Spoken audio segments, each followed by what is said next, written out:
When you hear the bells, ladies and gentlemen, you know we're live. We're just lurking in the shadows there. Welcome back to the show, everybody. I am Craig Pasta-Jardula. This is the TruthWire.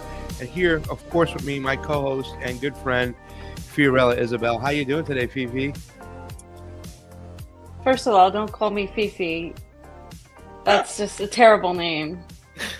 That's the name Oz gave you, by the way. Not my fault. No. Oz, I will put you in prison.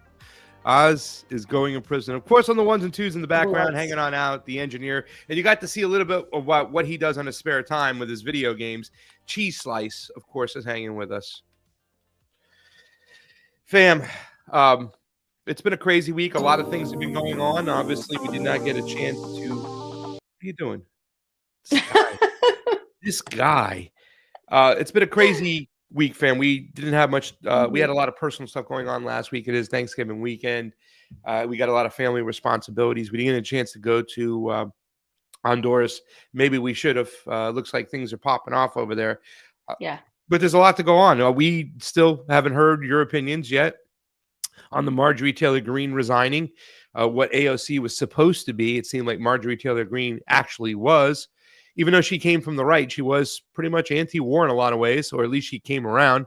Medea Benjamin even threw a flag out to her and saying, please don't resign. We got the Russia-Ukraine situation still going on. We had the 28-point plan, got mowed down to the 19-point plan with the Europeans. The Russians are still kind of like, hey, well, nothing official has come our way, acknowledging that. We have that going on. And then we had a couple of National Guards that were shot out in front of the White House, fam, where, of course, the stenographers of the ruling class, the mainstream media, along with their independent media, which is the Alternative Media Alliance, whatever you want to call those idiots. Not the Media Alliance. Those people are good. But the alternative media, the Benny Johnsons, the Nick Sorters, literally. And I heard another independent media guy from the right still claiming that Charlie Kirk was killed by a transgender. So it's like they go right into play. They go right into mode. They grab their script. They go to work. And it's divide and conquer most of the times. And we are being the subjects who are being divided as they are continuing to conquer. So there's a lot to go on. A lot went on, fam, and we're going to kind of break it down. A lot of interesting thoughts. But why don't we start with the big news, where we were supposed to be, where we were 4 years ago. I don't know if you know this over the weekend, fam.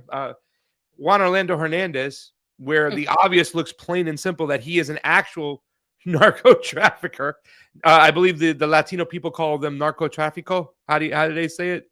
The word they used in Honduras when they were describing him, an actual narcotics trafficker, right? He's getting pardoned by Donald Trump. So it shows you, ladies and gentlemen, that the whole Venezuelan killing, which is still going on, it looks like that war is on the horizon. It's really not about drugs. It really is not. So, fam, why don't you just take it away and let's get right into what's going on in Honduras and what this thing is going to shape out to be like. Okay, so first of all, guys, as Pasta said, Juan Orlando Hernandez, or Juanjo, has been pardoned by Donald Trump. Okay, and he did this as Honduras was getting ready for their election. Now, we really wanted to go, but it became virtually impossible with the flights that were being canceled, flights that were being spiked. And we were there 5 years ago. And this is important because we have been to Honduras. We have been following Honduras for years now. And when people voted out Juan Orlando Hernandez, they were extremely happy to get rid of him because they were able to unify, kind of like what happened in Colombia, behind a candidate that was somewhat acceptable to many sectors of Honduras.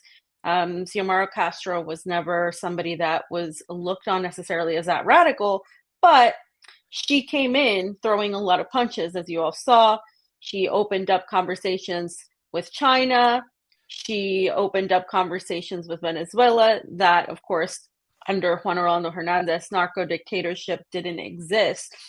And she was, of course, the spouse to Manuel Zelaya, who was overthrown in 2009 via a US-backed coup under Barack Obama and Secretary of State Hillary Clinton. Now, in 2018, and I'll go through this more thoroughly, I went and started visiting the caravans that were coming in through Tijuana, and I went with a few people. And one of those occasions, of course, multiple of those occasions, I saw how people directly blamed Juan Orlando Hernandez for what was happening in Honduras and why people were going through. There were also people coming from El Salvador. And this is the whole thing. This is the whole point of why we're here today, because that was 8 years ago, roughly, almost. And they started in 2017 and they kind of culminated in 2018, the caravans. And so you always hear the far right and Republicans talk about, we need to get our border straight. We need to get this thing situated. And you can agree with that. I think many people in the United States can agree that they would like some sort of process that works. The problem is the process for illegal migration is extremely long and tenuous, and it's really they make it really hard, especially if you happen to be south of the border, or if you happen to be from the global south. If you happen to be from Europe, it tends to be a much easier process, and this is just something I know in terms of traveling from visas and with different things and all sorts of things. Now, the problem is the United States wouldn't have much illegal immigration if they weren't interfering in all of these countries. And precisely the countries they have interfered in are the countries where people are coming from in mass. And back then, it was, of course, Central America. It was Honduras, it was El Salvador, it was these countries. And so pretty much every single person I talked to hated Juan Orlando Hernandez. They had signs, they had banners saying how much they hated him. And there were a few people that talked about the United States intervention in that. So we are here years later, okay? And we're still talking about the same thing. And the United States continues to impose itself, to intervene and try to manipulate elections in Honduras yet again. And this isn't the first time, by the way, of course, not just 2009, but 2017. Okay. And so now we're here, and Donald Trump is saying that he's going to pardon a guy who had 400 tons of cocaine that he was smuggling, while simultaneously attacking Venezuela and trying to go to war with Venezuela, or at least saying that he's going to go to war with Venezuela because he wants to take down narco-terrorism and narco-trafficking. You see, even if you love Donald Trump and you have a statue of him in your house, how can you logically believe that the reason Donald Trump is trying to go after Venezuela is because he wants to control narco-trafficking, when he allows a head chopper like Jelani, who's a terrorist, and another terrorist that was in prison, convicted by his own administration, and is now saying, no, he's going to be pardoned, when he was verifiably a narco terrorist, a narco trafficker, a narco dictator of Honduras. So that's just my introduction, fam. I wanted to state that before we move it on to this. Couple notes. I just want to point out that fam is right. When we went to Honduras for that election, for instance, we were trying to throw a press conference because the Libre Party had done their job. They left us at the hotel. There was a group of us there. It wasn't like what we experienced in Nicaragua, where they had a press conference the next day, all set up. We had to set it up ourselves. Me, Fiorella, Johnny, our friend Valentina, who was there from she's from Slovenia. I don't want to get it wrong, fam. She's going to be mad at me. But we all set up a press conference ourselves, and we set up 2 press conferences. Wyatt Reed, of course, helped. We had one in Spanish, then one in English. We didn't know who was going to come. But getting that room, I remember to get that room, I went to them and I'm like, hey, can we get the room? And they said, well, we can give it to you for $400. We'll provide coffee and pastries. I'm like, we don't really need coffees and pastries. We don't have a lot of money to spend. We really just want to get the information out. And that lady, I never forget her name. Her name was Danielle. She said, you can use it for free, because there was such an urgency of everybody on both sides, right wing, left wing, liberal, conservative in Honduras, that they wanted to get rid of Juan Orlando Hernandez so badly that she just gave us the room for free. And we threw this press conference, you know what I'm saying? And she was more on the conservative side. She definitely was. She might have even been voting for the National Party again, but they wanted Juan Orlando Hernandez himself gone because they believe he was a real narco trafficker. And, in that election, also, I believe it was the 2017 election, fam, they said it was so bad that even the OAN, in other words, it was cheated so bad that even the OAN, or the OAS, is the same one, Organization of American States, or Organization of American Nations. It's the same organizations. They even said, and they're usually the arm to the CIA, right? They're that NGO that helps with, just like I said with USAID, they help with they're the public relations part of regime change. You know, they're the ones who go out there and do the work. A lot of these organizations started after the Iran-Contra because they needed a way, because Congress wasn't going to fund these regime changes at the time. They will now. But they had to have all these NGOs that come up and would kind of, be the PR firm against the regime that's there, or the government that's there. Well, they even said it was so bad that maybe they should do another election. But Donald Trump and his administration gave Juan Orlando Hernandez the blessing, and he became the president in 2017, despite the election being that fraudulent. I think that's why when you get into this, fam, that people have to understand there's a history of what's gone on in these countries.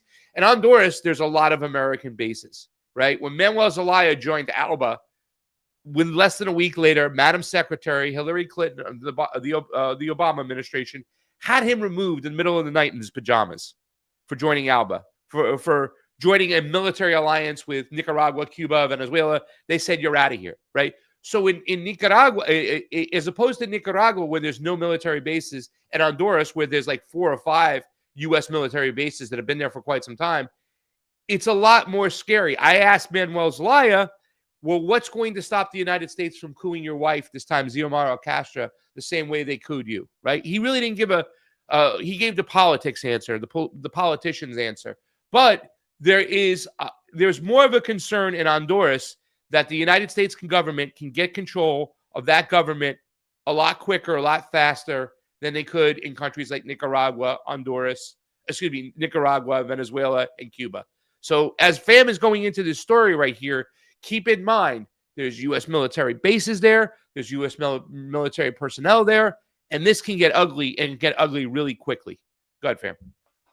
Okay, so let's start looking at what Donald Trump said. Donald Trump, of course, is using the war on drugs narrative to push for regime change in, of course, as we know, oil-rich and mineral-rich Venezuela. However, as we've talked about, Venezuela represents much more than that as well. But of course, I talked about how he's invested and he's invited Jelani, and he pardoned Juan Orlando Hernandez. So let's hear what Donald Trump says in regards to all of this. Mr. Jayme, so clear how you want to keep drugs out of the U.S. Can you explain more about why he's a pardoned and notorious drug trafficker? Well, I don't know who you're talking about. Juan Orlando Hernandez. Well, I was told, I was asked by Honduras, many of the people of Honduras, they said it was a Biden setup. Not only Biden, but Biden didn't know he was alive, but it was the people that surround the Resolute desk, surround Biden when he was there, which was about very little time. And the people of Honduras really thought he was set up, and it was a terrible thing. He was the president of the country, and they basically said he was a drug dealer because he was the president of the country. And they said it was a Biden administration setup. And I looked at the facts, and I agreed with them. What evidence does you share that he was set up and that he wasn't? When you take a look, I mean, they could say that you take any country you want. If somebody sells drugs in that country, that doesn't mean you arrest the president and put him in jail for the rest of his life. Okay. It was this country, okay?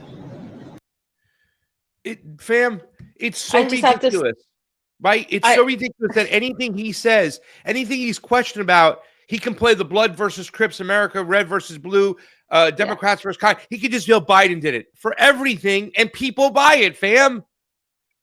Yeah, and not only that, the fact that he's saying you can't arrest the president of a country because somebody sells drugs, he's literally targeting Maduro. There's a bounty on Maduro's head. Like he's ready to go to war with Venezuela over this, and he's saying, no, you can't arrest. Like, was that it? Was that the whole thing? I think there was some more, right? CheeseSlice, was there more? Yeah. Yeah. Is there more volume? I mean, if somebody does something wrong, you put the president of the country in jail. They said it was a Biden setup. It was a Biden administration setup. And you have a big race going on this week, next week. I think it's going to be a very important race. It'll be interesting to see Honduras. That's what you're talking about, right? Correct, yes. Yes. Okay. You talk Again. about Honduras, right? That's the guy I pardon. Honduras, right? Yeah, right. So, I just want to point this out really quickly. So the next tweet, Jayme, this is by Juan David Rojas. He says, brief history of U.S. meddling in Honduras. Just to recap. Help coup leftist Manuel Zelaya over ties to Hugo Chavez, as Pasta said, Alba, and everything else. He was trying to open up that Latin American connection. Conservative successor Juan Orlando Hernandez, who traffics 500 tons of cocaine to the U.S. and is beloved by Obama, Trump, and Biden. So I just want to reiterate that point. Nothing proves that the U.S. foreign policy is one and the same as the fact that Manuel Zelaya was couped by the Obama administration. And now Juan Orlando Hernandez has been helped by both administrations, including the Trump administration, and they're meddling yet again in Honduras's elections. And again, this is the Republicans and the Democrats both having the same foreign policy in Honduras.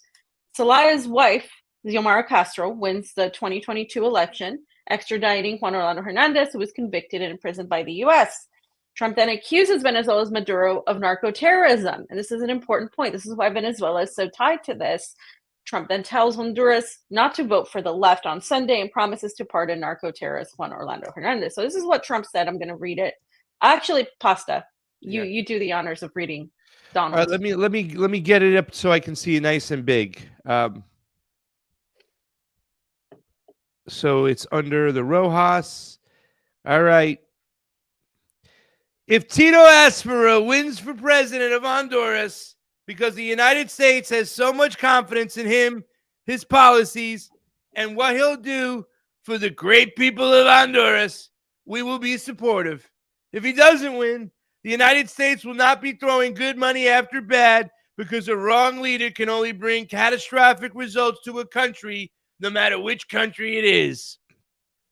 Tito will be a great president, and the United States will work closely with him in order to ensure for the success with all of its potential of Honduras. Additionally, I will be granting a full and complete pardon to former President Juan Orlando Hernandez, who has been, according to many people that I greatly respect, treated very harshly and unfairly. It was a Biden setup. This cannot be allowed to happen, especially now, after Tito Aspera wins the election, when Honduras will be on its way to a great political and financial success. Vote for Tito Aspera for president, and congratulations to Juan Orlando Hernandez on your upcoming pardon. Thank you for your attention to this matter. Make Honduras great again. Your president, Donald J. Trump. Do you want to start with that? Or, okay, let me just point out a couple things. It's fucking crazy, fam. It's just mind-boggling. It's a U.S. president telling another country how they should vote. One, that's wrong on so many levels. Two, he is already speaking. This is on the 28th of November. He's already speaking, okay, as if his guy, Tito Aspera, already won the election. He's going to be a good president and all of this stuff. He's going to be great, like as if he already won. He's also saying, blackmailing essentially, if his guy doesn't win, then it's going to go bad for Honduras, right? Like that. So there's so many layers here of what he is doing. But I think the most nefarious thing is how he's talking about what will happen with Honduras, make Honduras great again. What do you think that means? Do you think it actually means that Honduras will be taken care of? Here, I can hear the deep state talking through Trump. And what I mean is, like, Trump is doing exactly what he's there to do. As we said before he was president on this channel, we said he was going to go after Latin America and the Middle East, and that's exactly what he's doing. And we knew that he was going to do this. And Pasta, what scares me the most about this is once Honduras is captured again, and El Salvador is entirely captured, they're going to go after Nicaragua next year because Nicaragua has elections next year. And Nicaragua is one of the last remaining points of anti-imperialism, a long-standing anti-Yankee imperialism that's there, and they have managed to be able to sustain sanctions, to be able to actually, continue and provide for their people through food abundance and just through really just standing up for themselves, kind of like Cuba, but in a way where they're more economically stable by comparison, at least food wise. And so that's what I see happening next. They're trying to take them down one by one, and they got Bolivia. They're going after Venezuela. They pretty much capture the majority of Latin America and in South America. And so now what's left? And that's what they're going after. What's amazing to me is that anybody who knows a little bit of what's going on in Honduras would laugh at that president's statement. It's like, what the hell is he talking about? He's like all over the fucking place. And pardoning Juan Orlando Hernandez, it's a Biden setup. I mean, how ignorant are the American people? How propagandized are they that their president could say something like this, be so completely off the wall, and people just go along with it?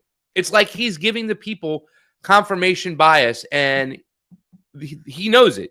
Like the deep state knows it. They're like, just say this, the people will buy it. If anybody starts to argue the case, they'll stand up for you. It's like when I talk to people, I'm like, well, I really can't understand you okaying Donald Trump blowing up these boats. Well, he's stopping drugs from coming into this country. I said, yeah, but you're the party of law and order, right? Like that was the whole thing about you, is that you believe in laws. Why is he allowed to break the law and not grant these people due process, and you're okay with it? Well, you know what I'm saying? He's just trying to keep America safe, and I think he's more American than any president that's ever been there. It's just the right is just as much pulled upon emotions as the left is. The radical right and the radical left are really not radical. They're just the sheep, the zombie that go along with the ultra fucking conservative or the ultra fucking culture war leftist bullshit that's out there. And I'm telling you this for a fact, ladies and gentlemen, they are not the majority of people out there. They are not. Those are just the voices that are amplified so both sides can get away with doing what they want to do.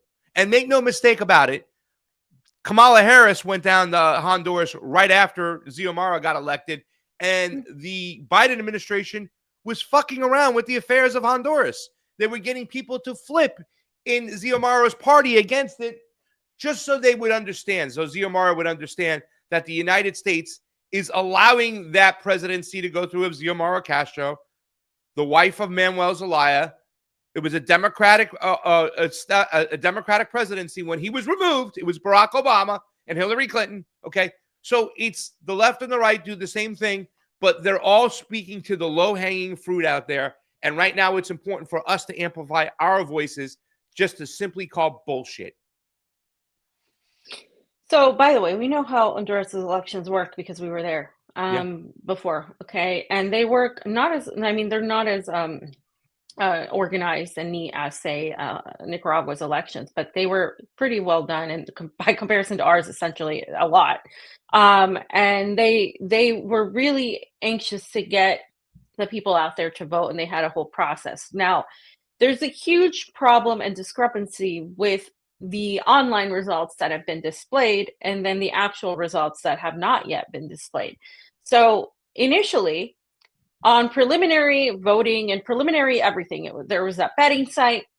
There's also the preliminary votes all showed the Libre Party leadership with a large majority, right? They had a large majority, followed then by the National Party, which is the party that is the US backed. So this was put out initially with 90% of the national vote count advance. Ricky Moncada, who is the candidate for the Libre Party, maintains an overwhelming lead towards the presidency of Honduras. Preliminary results based on the minutes already received place Libertad en Refundación, or the Libre Party, with a resounding 62.3% of the votes. The distance from its rivals confirms an irreversible trend. So this is like what they had before in second place, 23%, with the National Party, followed by the Liberal Party with 14.5%. Okay, so that is essentially what they had going into pretty much every I would say what we would call exit polls. They had preliminary results. They had also the betting site had bet her the highest. hours, just after hours that the polls closed. So I would say, I think they closed at 5. They extended it till 6 p.m. Sunday. And within the 2 hours after that, there was essentially a shift in the results with this betting site. I will show you guys that in this thread that I have. But I just want to throw out there what was said prior to the results, the election polls closing.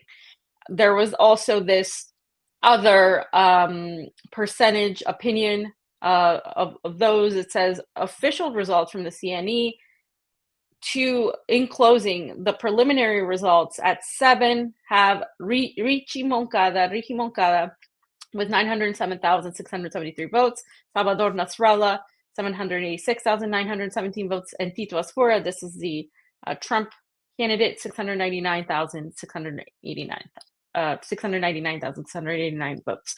So this is supposed to be preliminary results, right? And then everything changed. And when I've seen this sort of situation happen, there is a likelihood that there's something up. And the only other times I've seen this were in the 2020 election, okay, where suddenly we just had an influx of Biden votes out of nowhere.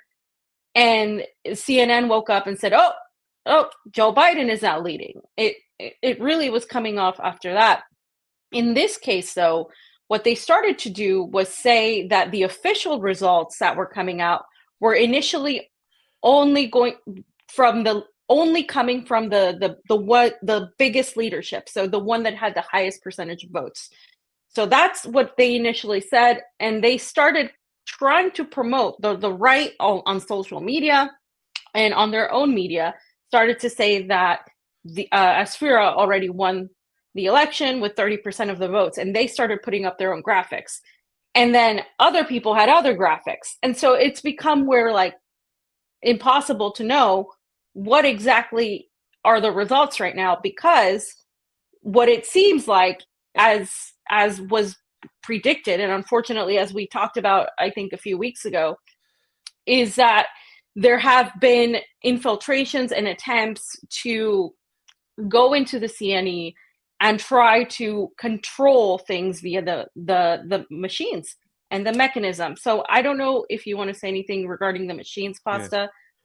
Well, somebody's saying that the mail-in votes came in, making a joke, right? Yeah, there's no mail-in votes in Honduras. It's fine. No. I was pulling up some of my videos from Honduras, and I have Honduras, the public counting in Honduras, how awesome it is, how people get to witness it, and they have that going on. But you're right. This is all about, for what we heard in 2017 for their election, is like something like the power went off. And I remember in 2021, 2022, I think it was 2021, the end of 2021, because 22 is when they're going to be inaugurated in. But it's the elections happened late in 2021. We almost had a similar situation to what happened in 2017, where they said the power went out, more information came in. Now it's getting very, very cloudy, right? Like very hard to understanding what exactly will happen. But the West and its allies have put in who they wanted to before and gotten away with it. In fact, some of the people we spoke to said they had friends that after 2017 went to the United States and said, you know what? Screw you. If you think you're going to be able to extract our resources and pick our president, I'm going to where the money's made. I'm going to your country. You know what I'm saying? So there's a lot of animosity amongst the people there, because a lot of the times we see in a lot of these countries, whether it be conservative or leftist, and that's the whole thing. I think there's this kind of, that people have this image that everybody's a Che Guevara, hardcore lefty, socialista. That's not the truth, fam. You have family that are, they live, in Peru that are somewhat conservative, right? I mean, it's not, there are conservative people in these countries, but there is this whole idea that whether they agree or not with the person's ideology coming in, they're taking away their national sovereignty, and they don't want it done. But they've been able to do this before in Honduras, and I think a lot of people are scared that they'll do it again. And wasn't Asfura, by the way, wasn't he part of the Libre Party at one point? I think so, but I'm Yeah, not yeah, entirely sure. yeah, And he's already tied to drug trafficking, guys. He's yeah, already has everybody knows that this guy is like essentially a criminal. And it's the fact that he is backed by Trump that some people in the US are trying to say, "Oh, finally we're getting rid of the globalist left." Is Trump no, not a globalist? Like, what does that even mean anymore? These people have like captured that language and just use it for anybody that is on the left without differentiating what left is in Latin America, what left is in the United States are not the same thing. yeah, Okay, it's really not the same thing at all whatsoever. So you can't just put your American US brain of what politics is, a very myopic, by the way, very tiny, into the rest of the world, because that's not how the rest of the world operates. So the rest of the world operates in terms of US intervention, in terms of their money staying in their country versus going to foreign multinational corporations, which is literally what this would happen with Honduras and then essentially the rest of Latin America. yeah. So Can I say this much too as well? Nasfora is tied in to the NGOs of the biometrics digital track and trace systems, right? He's tied into people like Howard Lutnick over here. He's tied into, the Peter Thiel family. So I don't know if they've gotten to Asfora somehow, and he was once in the Libre Party and kind of made some deals or whatever, but he does have a lot of ties to actual globalist, right? Globalism, not Rishi, not these people. In fact, Xiomara, she wants those autonomous zones that are in Honduras gone and closed down. She doesn't want that stuff going on. She doesn't want the bio. There is a soft space, I will say, fam, for a lot of these countries thinking that they're coming to the modern age and moving up their technology. And they sometimes, I think Claudia Scheinbaum right now is a victim of it, of getting caught into the whole track and trace system. But that's different than what Asfora is all about, right? He is tied in directly. Whitney Webb put up a whole tweet about it. He is tied in directly into the NGOs that want to put in track and trace systems in Honduras. That's why they want him in there. That's why Trump wants him in there. yeah, and we can actually pull up that tweet later. So I just want to talk about the process really quick. There was these leaked audios, right? And so the leaked audios are kind of being proven right now because the CNE counselor, her name is Cosette Lopez, exposed this play. She said that the results in these audios, they said the results must arrive late and that the key is to impose from early on the candidate who appears on top, coincidentally, Salvador Nasrallah. The narrative fits exactly with the leaked audios, delay the truth, and push liberalism as if the election were already decided while manipulating people's perception. The script is written first to lie, then the minutes, but Honduras no longer buys that story. So the thing is, on the internet, if you're an American, you'll see a lot of people claiming victory for either Asfira or Nasrallah, depending on which one it is now. But it's been actually Asfira that's been in the lead recently. And so you'll see people say, oh, she's already out, socialism is out. It's all of these bot accounts that are there pushing all of this. And then you go to I don't know, you go to any mainstream media news site. I think it was Al Jazeera that I went, and they're basically saying the same thing. She's last, that the Labour Party candidate is last, but the other two are somehow on top. That literally doesn't make sense because she was number one. How could that be so off, right? And when you take that into consideration, you can look at the US elections before, you can look at what happened with Bernie Sanders even during the primaries. Every time I see this happen, there is some sort of shenanigans going on because that's just not how things work. Statistically impossible comes to mind when you have such a complete reversal of results. And usually that comes from manipulation. That comes from just switching up the numbers. And we have seen that happen time and time again in the last decade or so, at least Pasta and I have. Yeah.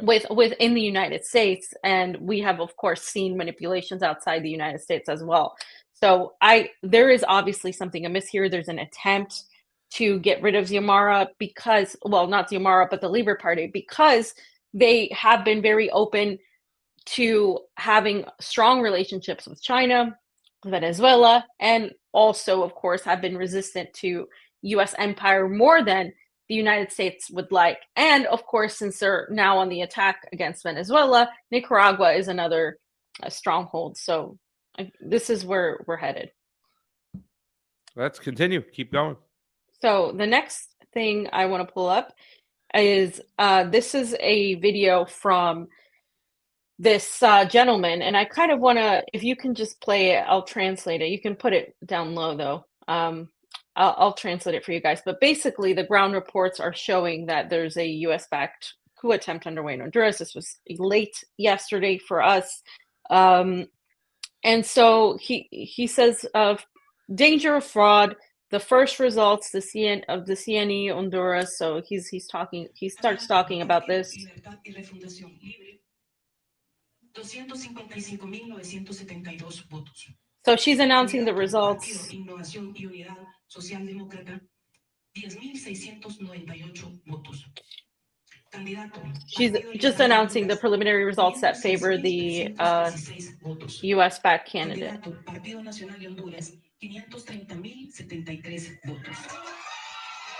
And so there's people here cheering for that, which is odd because this is a CNE.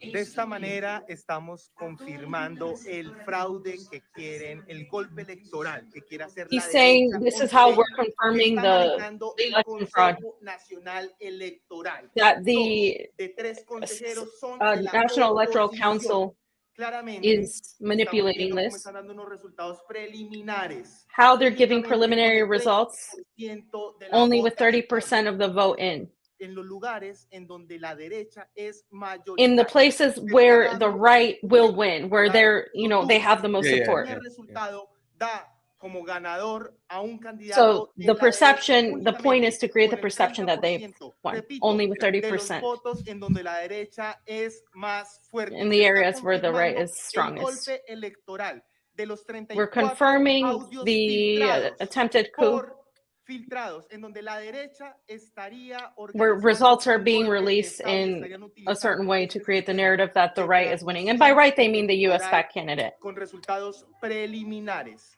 100% So just preliminary results. This is what we have been saying would happen days ago. Realmente son verdaderas en cuanto al que este sistema de transmisión de datos preliminares, this system of transmitting the results is made to create the public opinion and the public perception that the right is winning and the Libre Party is not. de los datos en donde Rixi Moncada, la candidata oficialista, ganaría con. But initially, they had 90% of likelihood for Rixi Moncada to win. We need to wait for the official results. Es la transmisión de resultados electorales preliminares.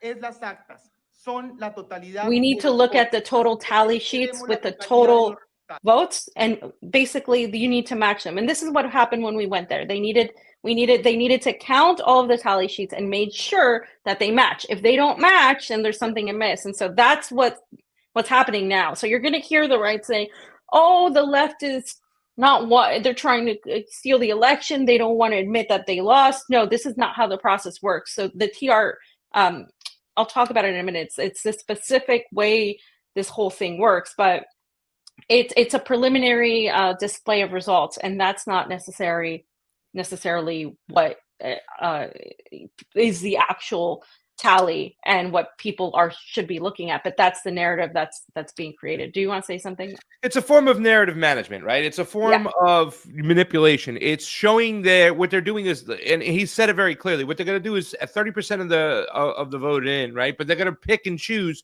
the areas in which they know their candidate that they want to prop up as the winner to be the strongest. So leaving out, all these big other areas where the Libre Party and Rishi would have all these big votes, they report where their candidate would be winning. So technically, in a lot of ways, they're not lying. They're just manipulating the vote, right? Because they're showing you pretty much the areas in which they knew they would be leading and winning in and presenting those results. And then they can continue. The lying will come later when they'll suppress Rishi's votes.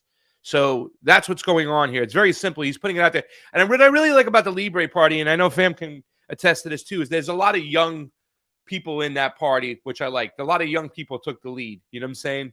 Yeah. like this gentleman we saw speaking over here.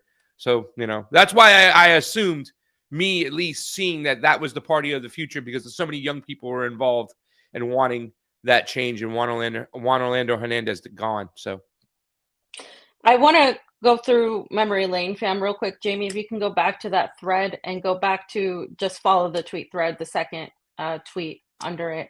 We're going to just go down the line and just go over some things quickly. Yeah, exactly, over there. So again, this backs the audio that was leaked that people were warning about in Honduras, that Xiomara Castro warned about, where they're just going to try to narrative management, as Pasta said. And then this isn't the first time, as I said before, we've talked about Manuel Zelaya under Obama. Again, Republicans and Democrats have exactly the same foreign policy, right? So this is a photo of 2021 where we went to Honduras and where people were voting in line. And this is just exactly what it looks like. These are schools, education centers, but mostly schools where people go and they vote, and they have to show ID, of course. And they have to, find their name. They have to go to their polling location. They have to be registered. This whole entire process is a normal process, as it gets. And like I said, people were extremely happy to get rid of Juan Orlando Hernandez, right? And then in 2017 and 18, I spoke to people in Tijuana, Mexico, coming via the caravans into the U.S. as a result of Juan Orlando Hernandez and the U.S.-backed mafia turning Honduras into a violent cartel run by a narco state, essentially, is what it was. And so that's where you get the drugs, the migrants. Well, yeah, because the United States created a narco dictatorship in Honduras that was extremely violent and unlivable. So people literally would rather risk their lives coming into the United States, or even Mexico, which is where they were arriving and staying in tents and camps. And I have many more pictures. But here is some of the migrants there, and they specifically said, "Fuera Juan Orlando Hernandez, Caravana Migrantes Hondureños." So the caravan from Honduran migrants. And so there were so many people like this, right? And they had a peace sign and a dove. They wanted peace. They were coming in peace, is what they were signaling. They were coming to work. They were coming to find a better life, because in Honduras, they had a narco dictator and they couldn't stay there. So the narrative, if you guys recall back then, was these people are coming in, they're drug addicts, they're criminals, so that's why I was there, to show like the variety of people that were coming. It was lots of families, lots of kids, all kinds of people from all types of beliefs and stuff, but they specifically, outed Juan Orlando Hernandez. So that was something that I wanted to show. Now, my experience in this tells me a few things, right? I don't think the people of Honduras are going to get any real results, guys, unless they actually demand them. So if they don't fight for this, they're going to lose. This whole thing is going to be manipulated. And you're going to see, you'll know the moment you see Donald Trump congratulate them, or you'll see them coming in and completely taking control of the country. This is what happens literally every time. And there needs to be a fight. And I believe the people of Honduras are going to fight, which I think is the problem too, because you're going to see this being painted as the left not accepting results, right? And two, so if they succeed, the country is going to go back to being a narco state, which is essentially going to verify what Trump is saying, that they need to control the drug war and the drug traffickers that are tied to Maduro, and they need to oust all these people. So you're going to see the intervention then be justified and continue to be justified. And then three, this is all to try to get to Nicaragua next year, because if they can secure a victory for a U.S.-controlled Honduras, then they can then get to Nicaragua, which is its neighbor. And they already have El Salvador. So I think none of this is happening in a vacuum. You have everything happening in Venezuela, and everything happening, of course, in the Middle East and in Ukraine. Trump is still painting himself as the peace president. And this is exactly why, because he's going on and trying to stir up conflicts in Latin American countries. And hopefully people don't pay attention, because he's going to bring peace and end the Russia-Ukraine war. Yeah. He's the peace president, P-I-E-C-E, not P-E-A-C-E, P-I-E-C-E, right? piece of shit president is what he is. And like I said, Tamara Castro had warned about this earlier. She warned of a criminal conspiracy aimed at provoking an electoral coup in the country, led by the same groups behind the 2009 US-backed coup. And she specifically stated this on October 29th. But there was, of course, knowledge that this was happening even before that. So she was just saying, you know, what a lot of people were talking about. Like I said, Polymarket, you know, which is the betting site, Pasta, I'm sure you know it. Known for accurately predicting elections to a degree, had Nasri Asfira at 10% for like 2 weeks. But as soon as the polls closed, the polls actually closed like 6 p.m. or some more delayed, but a couple hours within, then this changed from 9 to 33%. Right? Yeah. That's what I said. Statistically impossible, mathematically impossible, whatever you want to put it. It's fucking impossible. It was almost like the numbers that we had from, if you can relate, and this is crazy because this happened to Donald Trump too. You know what I'm saying? With on that election, those were mathematically impossible. Impossible. So I want to really quickly just show what a TRP is, right? The TREP is not reliable. That's what I'm talking about. It's what's being, it's just like the results that are shown online. But they're saying that they need to match the tally sheets. So they say that it doesn't reflect 100% of the scrutiny. Private companies control its transmission. It can alter the trend with suspicious drops. It was already used as a tool for fraud in 2017. So we know that 2017 was fraudulent. As Pasta pointed out, even the OAS stated that it was fraudulent, and the OAS itself is fraudulent. So the fact that it was so bad that they couldn't even hide the fact that it was so fraudulent. So again, they need to go back to the tally sheets when it comes to this. Now, the group Progressive International is on the ground in Honduras, and they talked about that they've been mobilizing that for Honduras because they were talking about a lot of things going on there. But one of the things that I actually wanted to mention was that they talk about the audios that were released by the prosecutor's office showing a strategy by right-wing figures from the elite trying to provoke this electoral chaos, which is already happening. We see that happening. And the U.S. Congressman, Maria Elvira Salazar, who is literally, you know, basically a puppet of against Honduras. She weaponized congressional hearings and media platforms to portray Honduras government and the Labor Party as threats to democracy. We know what that means. This narrative emerged alongside U.S. officials warning that Washington will respond to perceived irregularities. The last thing I want to note about this article here, another crucial battleground, they say, is the Preliminary Results Transmission System, or TREP. In principle, the TREP is a tool for transparency as it transmits the images of the tally sheets from the polling stations and aggregates them automatically to give the public an early but provisional picture of how the vote is evolving. I don't know if you remember that, Pasta, but vaguely they did have it. They did have it, but they didn't. They always wanted to count the actual tally sheets. Now, Libre candidate Moncada and electoral counselor Malorno Ochoa have warned that the danger lies in how certain political actors intend to manipulate what enters the system and when. They have raised alarms about scenarios in which carefully chosen tally sheets are uploaded first to manufacture an artificial trend, exactly as this guy was saying, or where potential for double transcription of data opens the door to subtle alteration of figures that will be very difficult to correct in the court of public opinion. If the TRP becomes a threat for human interference rather than a channel for transparent reporting, it will once again reproduce the pattern of fraudulent practice that Hondurans have seen too many times before. So again, they posted this before November 30th. They posted this on November 27th. So everything that they said would happen is happening right now, okay? And they're not the only ones that said it. We've been talking that this is going to happen, unfortunately.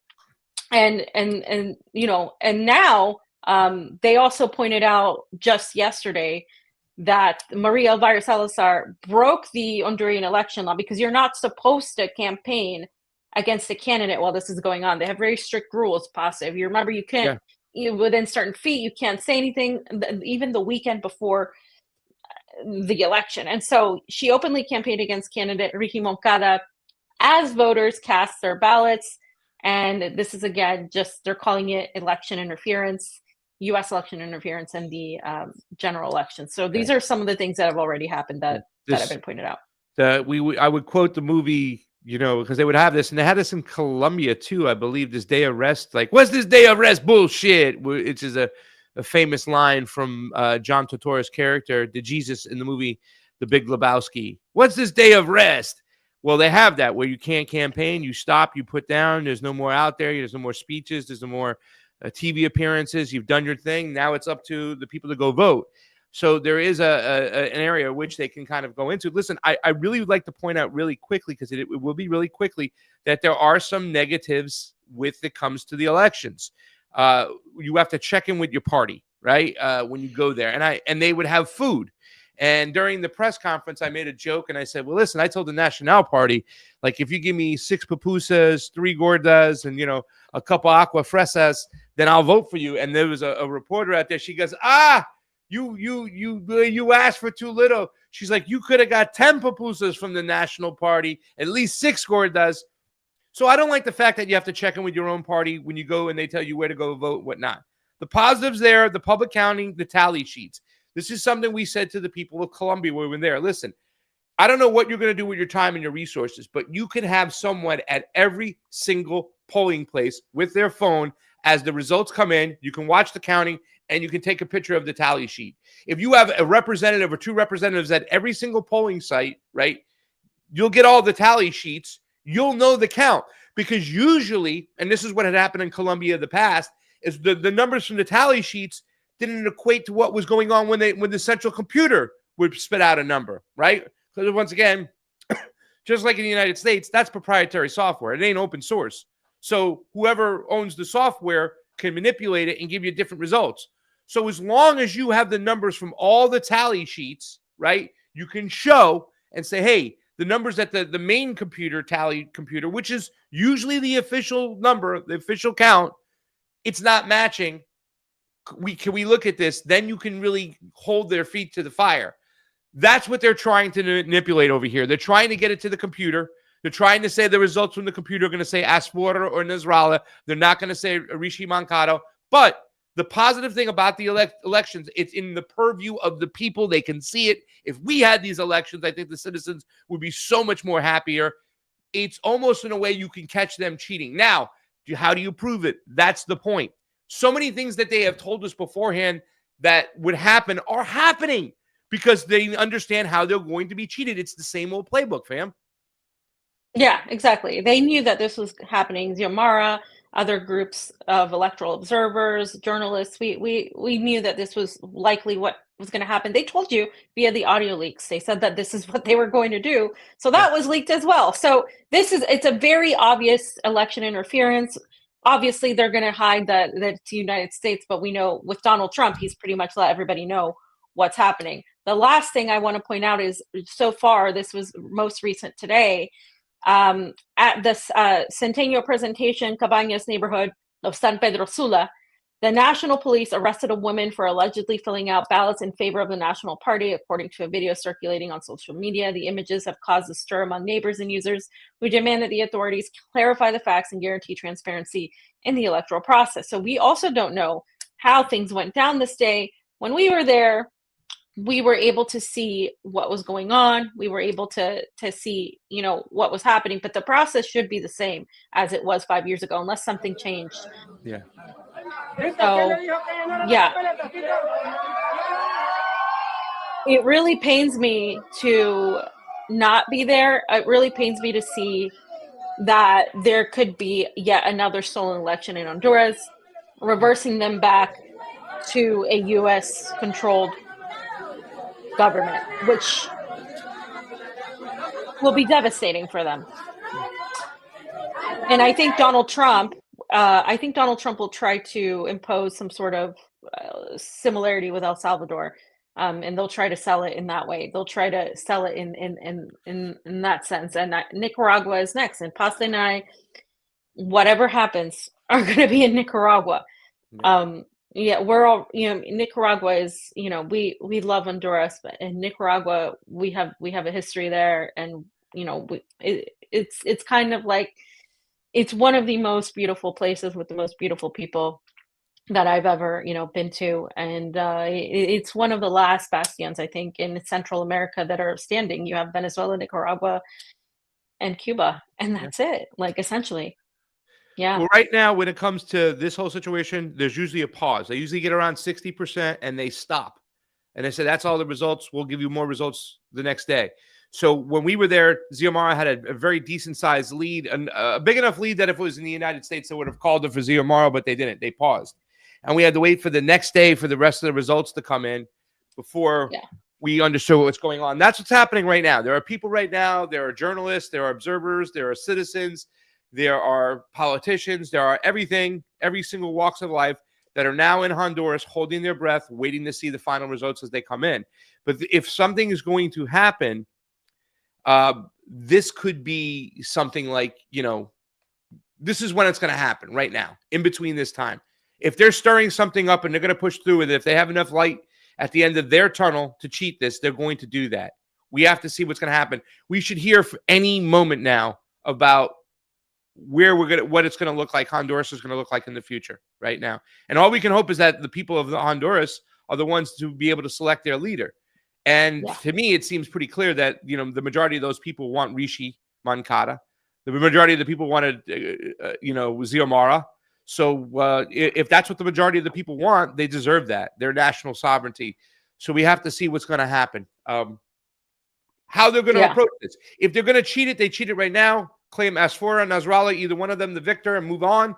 Or if they don't have enough ammunition to get this done, and there's been too many checks and balances, and the Libre Party is protected against it, has all the tally sheets, can prove that they're their exact winner, and that would turn the country into too much chaos, so those parties won't try to push through, right? With the help of the Americans. They'll go the other route of claiming that it was a cheated election, whatnot. Here come the sanctions. Here come the soldiers. So there's so many different ways. They can either try to take it right now, get their leader in, move forward with that, deal with the repercussions that way, or say it's too much hard to cheat right now. She's going to get in. They can't stop that. Let's slap them with sanctions. Let's release the hounds. And almost the same treatment that you'll see that Donald Trump is giving Venezuela will be turned on Honduras. So it's scary times right now, but we just have to hold our breath and wait, fam. Yeah, I think if everything goes according to the U.S. plan, we're going to see Honduras taken under the awful wing of the United States, and Nicaragua be, of course, the next center of targeting. Remember, everything is happening with Venezuela. I think a lot of what's happening with Venezuela, since we did get a chance to dive deep into it, is a lot of the U.S. trying to show its bravado. Yes, they have a lot of they're trying to scare Maduro, essentially. They're trying to promote this idea that Maduro should just give in. And I don't put it past them, of course, at all. But I also think that the Venezuelan people, if you look at the videos of people who are there right now in Venezuela, I think Camila Escalante is in Venezuela right now, and they're living their life like normal. They're just going on and continuing. It reminds me of how people thought that, Moscow was under attack and people were just like living their life like normal. So and I'm going to be in Russia again soon, and then after that I'll be in Latin America for some time. So I'm going to be very, very focused on what the Trump administration has planned, because this seems like a planned Condor 2.0, maybe 3.0 is what we're seeing right now develop in Latin America. And I think it's the place to be essentially right now because of all the things happening. So yeah, we can go on to the next section. Fam, anything else you want to say on this? No, let's just hold our breath and pray for the best for Honduras, I guess, because that's if you do pray or meditate or whatever, send good thoughts, because it's obvious, and I do wish that we were able to get over there. Got a lot of stuff going on with our personal lives, our families, fam. So please bear with us. But like Fam said, she's going to be back on Latin American soil soon. We will definitely be in Nicaragua next year. And maybe a couple other countries, because we have to definitely see what's going on. The United States almost interferes in every single elections out there. Europe, Latin America, Middle East, whatever they can, wherever they can get their hands on, they're going to do it. That's why the projection of the Democratic Party saying that Putin stole the election, it's fucking laughable almost. You know what I'm saying? It's laughable. But yeah, let's just hold our breath and hope for the best. Let's get to the next section. Yeah, so let's just get started because there's been a lot of that's developed here with Russia, Ukraine that we didn't get a chance to cover last week. It was Thanksgiving and all sorts of things. I hope everybody had a good Thanksgiving. But initially, the U.S. and Ukraine had promised to update this peace framework because a lot of criticism came that there was too many pro-Russian points in the original plan. Well, Russia obviously has the upper hand, so of course they're going to get more of the benefits, I guess, to all of this, right? So then Marco Rubio came from a meeting in Switzerland late on Sunday with a Ukrainian delegation that was led by Vladimir Zelensky's chief of staff, Andriy Yermak, saying he was very optimistic about the process of talks and that this would still uphold Ukraine's sovereignty. So that was reported like on the 23rd of November. Now let's go fast forward to what's been going on as of late. And the Trump peace deal is reportedly going ahead. And we're going to dissect what does that even mean, because we know that what the media says isn't necessarily what's actually happening. But they said they had productive talks. The Kremlin confirmed that an American delegation led by Special Envoy Stephen Witkoff will meet with President Putin today or tomorrow.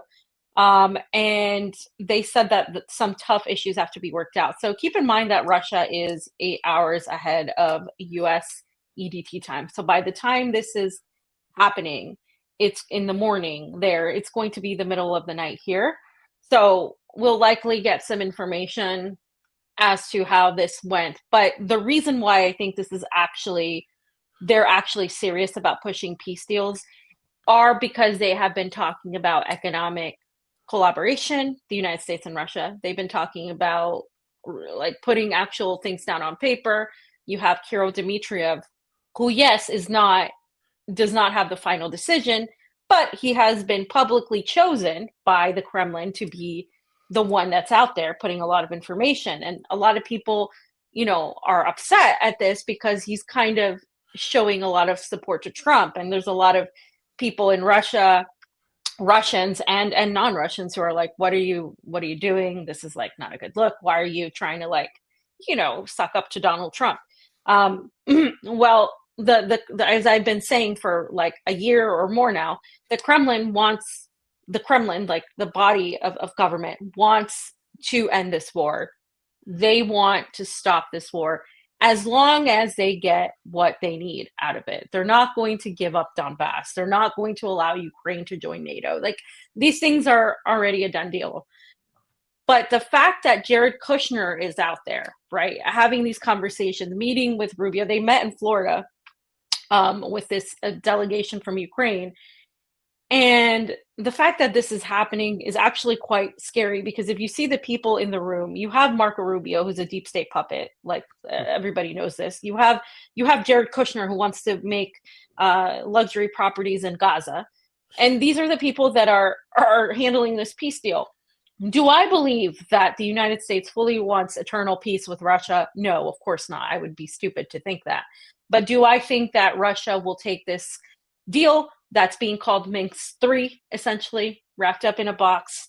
I think actually, unfortunately, for the disappointment of many, there are strong elements within Russia that actually do want to open communication with the United States, mainly because of economic cooperation. They want a seat at the table, and I've talked about this endlessly. So that's essentially what's been happening. They're supposed to meet now with Putin.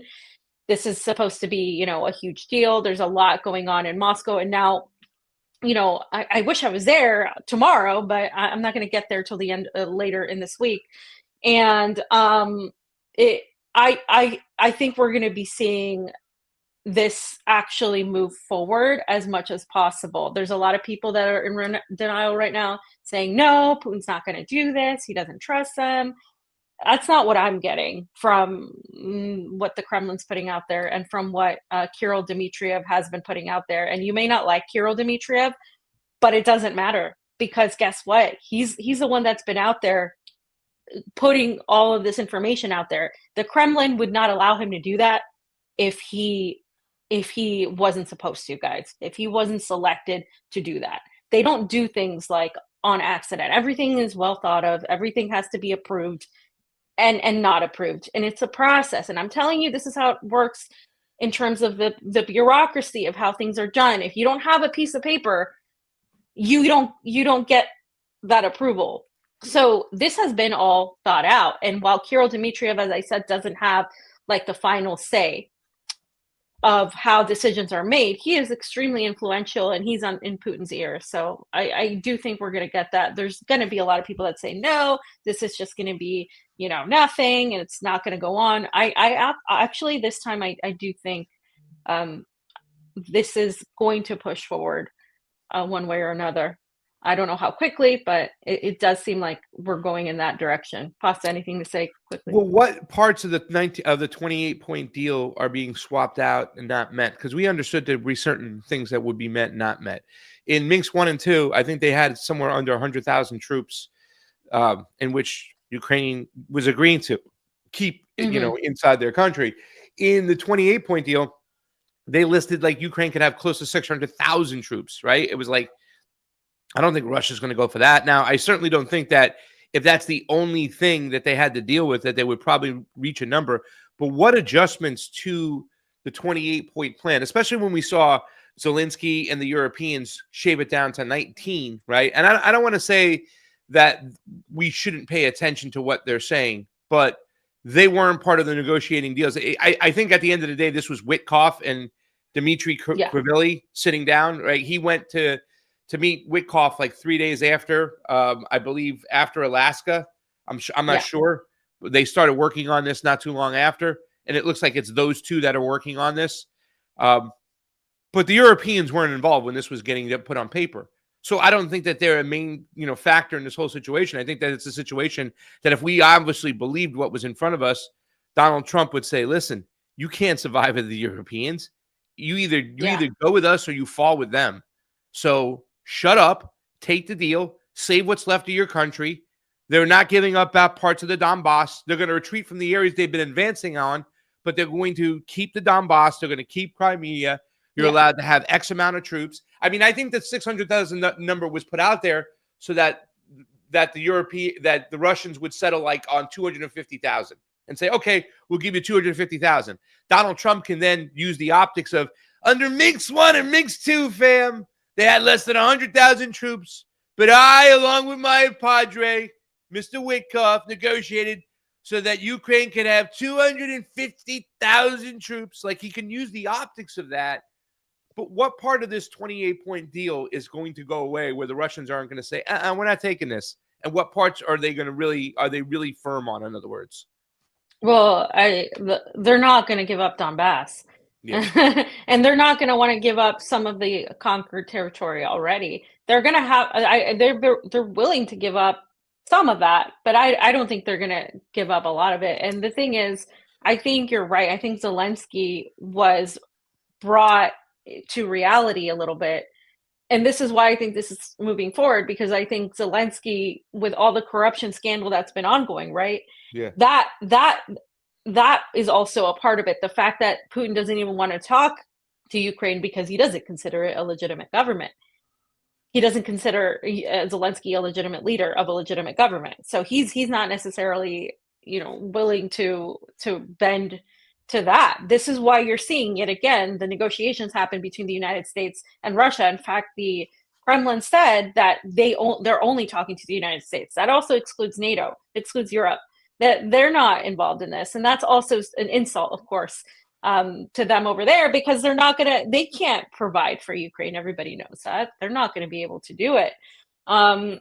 So they haven't specified exactly what will be or will not be in, because a lot of what you get out in Western media is, little leaks here and there, but Russia themselves haven't said anything, and they're not going to put all this out there. They're going to keep things very close to the chest until they can fully say something. And when they fully say it, then that's how you'll know. If they say, oh, well, conversations are happening, but nothing is official, right? There's not an official thing. That's because that doesn't mean that there's not discussions going on. It just means that they haven't come to an actual official conclusion that both sides have agreed on.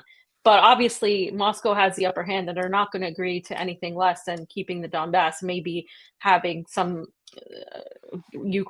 allowing Ukraine to maintain some of the other territories. But the territories like Crimea, Donbass, Lugansk, and Kharkov, those are fully Russian, and they're not going to go back. I would be very surprised if Moscow would ever agree to anything remotely like that. And again, Putin has said that he's not going to. That Ukraine needs to withdraw basically from all the territories, right? That they lost, that they're no longer holding. And if Ukraine doesn't do that, based on any sort of compromise or agreement, then Russia will do it militarily, and they will. They'll do it militarily. Also, on the domestic end in Russia, there does seem to be changes in terms of, for example, migrants coming in, having to sign a deal that they are willing to fight for Russia. It's not necessarily like that they will, but that they will potentially have the likelihood of being enlisted if they're men. So Russia is not just looking at this as a short-term thing. They're looking at this as a potential long-term thing that could be potentially turned into a conflict with NATO. Because that's kind of what Trump's doing. Trump is pretty much just saying, we're done here. And if NATO wants to do it, they can do it. But that's part of the plan, throwing Europe under the bus. It always has been. And Europeans should be pissed off, in my opinion. Well, they can't. They don't have the money. They don't have the weapons. They can't. What are they going to do? You know what I'm saying? I can't remember who said it. What did they discover? Oil in Brussels out of the blue or something? Did they find some gold mines hanging out in freaking Berlin or shit? Because they ain't got the ways and the means to do this. Why would they do this? And why wouldn't their people revolt? I would assume that a lot of their same people, the same way that we're upset over here, constantly financing this war. And it's nothing more than a Ponzi scheme, right? It's a way to embezzle money, because at the end of the day, it isn't just Zelensky and the Ukrainian goons who took a lot of this money. It's people in the West. We saw through crypto, a lot of people in the Democratic and the Republican Party were funneling money back into their own bank accounts. It's a Ponzi scheme, and people are dying in this Ponzi scheme. It's quite disgusting, fam, you know? Yeah, well, let's hear what Donald Trump said on all this, right? Because he talked about Ukraine's corruption, and this is what Kirill Dmitriev shared that Donald Trump said, right? And again, this is what I think is being used as the excuse to hold Ukraine back from having any strength in these negotiations, because we already knew Ukraine was corrupt, but now they're throwing this in the mix to say, all right, you can't do anything now. You're fucked because this is you're full of corruption. I have, I've spoken to them. They're doing well. Ukraine's got some difficult problems. But I think Russia would like to see it end, and I think Ukraine would like to see it end. You said that Ukraine has a little bit of problems. Well, we have a corruption situation going on, which is not helpful. How do you spoken with the opioid crisis? So this is, again, what they're trying to use this as a way to get Zelensky to, to give in, essentially. And I think I've not seen Zelensky this week as now. I think this is it. This is like, you're heading towards that, okay, end time, right? And one of the things that Ukraine was complaining about was that they didn't felt they had security guarantees. They wanted some territorial concessions. Again, that supposedly was changed according to Western media, but there's no indication that Russia is going to accept that whatsoever. There's no indication that there's going to be any of that. But the reason why I think there is movement forward is because if you go to Kirill Dmitriev's Twitter, you'll see specifically how he's talking about Donald Trump and how he's talking about how this is happening and how, Europe is against all of this, of course. So there's that tactic to make this about, Russia is just pretty much going to be in conflict with Europe now, not with the United States. We know that the United States has been the driving force of all of this, right? There's really no separation, but that's kind of like the narrative that's being pushed, that it's going to be Europe that the liberal Europeans that are basically preventing peace from happening, and that's what they're saying. But the reality is anything that Europe agrees to is in one way or another going to be blessed by the United States, right? So you have Kirill Dmitriev continuously just sharing everything in regards to Trump, in regards to the corruption in Ukraine, in regards to how, Trump really wants peace with Russia, how all of this is going to happen. And I honestly, again, I do not think that this would happen if Russia wasn't okay with it. They wouldn't have this guy out there saying all the stuff he's saying if they weren't okay with it. That's just not how they work. Do you have an article written on Kirill Dmitriev? No, I don't have an article written. I kind of do a little bit. Vanessa and I did it on Critical Perspectives. If you have something I can send to somebody because they want to know a little bit more about Kirill, and I think Sure. you've laid it out. Kyle Anzalone probably would like to know. And somebody asked me if I was on Kyle Anzalone's schedule for December. I am not. I want to get Fam on that schedule and get Fam on that show too as well. There's a lot of crossover from, anti-imperialist libertarians and us. It's just our economics we don't agree. But I think a lot of people got to know a lot more about Kirill. He's out there front and center, and he's out there, with Witkoff. He's out there posting these things, and there's an obvious they want to do business here. They want to sit at the table, and I think they're at a point where they can get that done. You know what I'm saying? So who knows? Let's see. Yeah, no, and I think a lot of people are focused on like what Russia will accept or not. It's more of like what they want to gain looking into the future economically. The defense in Russia, the military has a different concept. If you're just analyzing things from a military perspective, they're not going to agree with what the Kremlin's doing by the large majority. They are more patriotic. They're not going to just say we should come to an agreement. There's a lot of people that don't like Kirill Dmitriev because they see him as being too cozy with the West. And he is clearly, he's come from Goldman Sachs. He's come from the McKinsey. He clearly is, but it's because of that, right? That he's the guy that's sent out to talk to the Westerners about business and business deals. Trump's a businessman. You have to think about this. Like, there's a difference between what people have thought Russia is in terms of their ideology and in terms of how they're operating versus how they are actually operating. And again, a lot of people don't believe it, but we'll see what happens down the line when there is some sort of like end. And I think a lot of people think that Russia wants to be at war with the US just because they want to show that, they can. No, they literally want this war to end. And the Russian people also, in general, are sick of this. Of course they are. They want to travel. I mean, they're being banned from pretty much everywhere just for being Russian. This is like not making people happy either. There's a lot of things happening in terms of the economy. It's not like being affected to the point of Venezuela, the sanctions, but there's some things that have happened, like inflation in the country. Like, this isn't, if you're just getting your analysis from like, Russia's just going to crush America and they're going to go and never accept this, and you're basing it on this idea of Russia that isn't really a pragmatic player. It's an extremely pragmatic player. What the military wants does not always coincide with what the political wing wants, and there are other wings as well, and we have to wait and see. But I do see this as like a desire from certain elements in the Putin administration and the Trump administration. So we'll see. We welcome all the trolls in the chat who want to say that we're pro-imperialist because we support Russia. We love you too as well. I bet you got a Ukrainian flag in your bio, probably on Twitter. But we welcome all points of view. Fam, I don't know what's going on. Our StreamYard's saying that there's only 760 people total, that you only have 562 on Twitter. But if you go to Twitter, it says you have well over 1,000.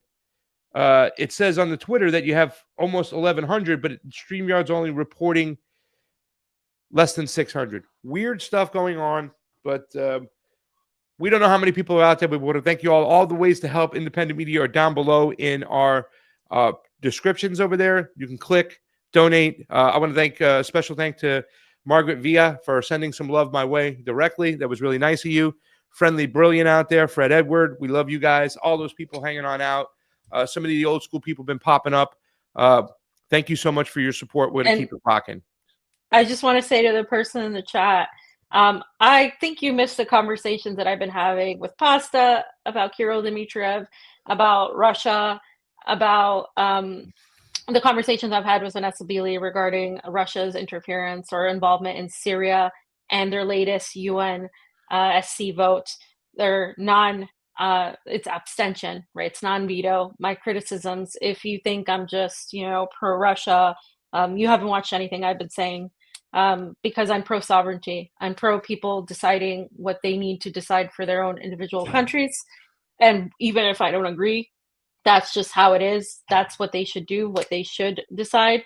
I don't think it's accurate to say Russia is the same as the United States in terms of their empire, because at every 10 years or so, there's something going on in the country. They're attacked. They had the fall of communism. They had the rise of revolution. They had all sorts of things. And my fear for Russia is that they are getting closer to the United States, and that ultimately will not be a good thing, because one of those things in the 28-point plan is for Russia to join to become a member of the G7, which would now be the G8. And Russia and Putin has long wanted to be a member of these coalitions. And so I don't think that they're free of the digital ID stuff. That's already happening in many ways. They're not free of a lot of these things. But obviously, I'm always going to criticize the attempts by the United States to go after Russia. And is Russia wanting to expand its empire? No, I don't think everybody in there. Maybe some people want that. I've met people that do want to bring back the czar, which I find disturbing as somebody that hates monarchies. But is it everybody? No, it's not. You can't put a gigantic blanket on a country that has 9 time zones. I mean, we're talking about. I thought it was 11 time zones. Maybe 11. I thought it was 9. Maybe you're right. It's 11. But the difference in time zone from Moscow to, say, Vladivostok it's huge. Vladivostok is way past China.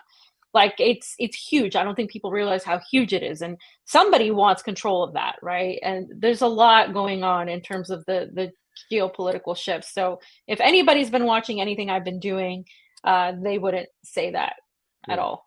Well, let me just say this much. There are no heroes out there. I think that's the most important thing. I think a lot of people are searching for heroes.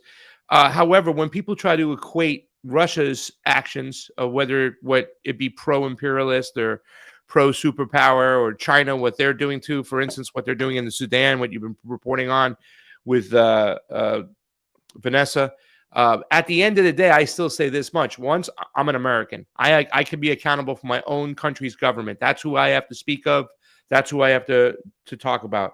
Number 2, the level of fuckery from what the West is doing compared to whatever Russia or China is doing is so far, it's so far away from each other. If you want to, criticize Russia for whatever they're doing over here, China for whatever they're doing over there, fine, you can do that. But it's not the level of aggression that we see coming from the West, the United States, Israel, and its allies. That is the major problem we have to deal with. And that is why I think, for me at least, it's my main focus. So, by the way, I do have a really quick, because I know before we get into the next section, but let's play this real quickly. This is in the press briefing room. This is from Hotspot. White House Press Secretary Caroline Leavitt.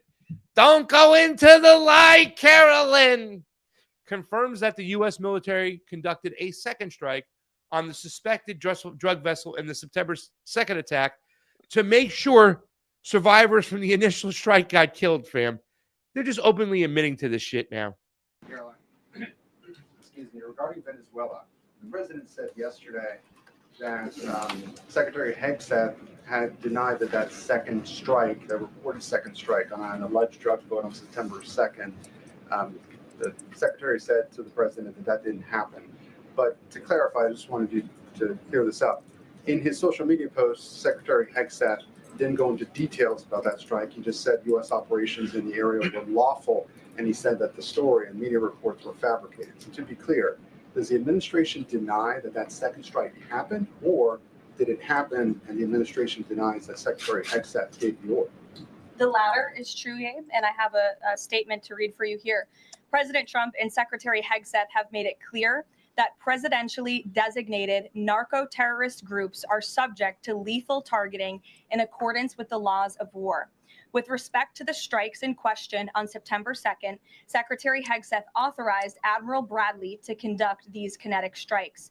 Admiral Bradley worked well within his authority and the law, directing the engagement to ensure the boat was destroyed and the threat to the United States of America was eliminated. And I would just add one more point to remind the American public why these lethal strikes are taking place. Because this administration has designated these narco-terrorists as foreign terrorist organizations. The president has a right to take them out if they are threatening the United States of America and if they are bringing illegal narcotics that are killing our citizens at a record rate, which is what they are doing. And under the previous administration, there was enough fentanyl trafficked into our country to kill every American man, woman, and child many times over. And so that's why you've seen a drastic difference in this administration's policy with respect to the last. And it's one of the many reasons the American public reelected this president and support this Secretary of War in conducting these strikes. To clarify, Admiral Bradley was the one who gave that order for a second strike. And he was Okay. well within his authority to do so. And a separate question. Just a minute till war crimes, and Yeah. it's pretty sad. So, well, what are you gonna do? Yeah. Well, it's just crazy that the United States can extrajudicially just kill random Yeah. people on boats and then say that, Putin They is had a the right to do it. dictator. Yeah, I mean, imagine if Xi Jinping did that, or if anybody else. Like, it could be Mexico. Like, it's just insane to me. But that's where we are.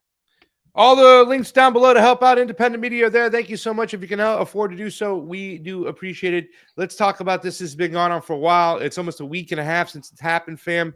We were supposed to have a couple shows, but we can get caught up in now. And there's still more information coming in on this. There's more opinions, more words from Marjorie Taylor Greene.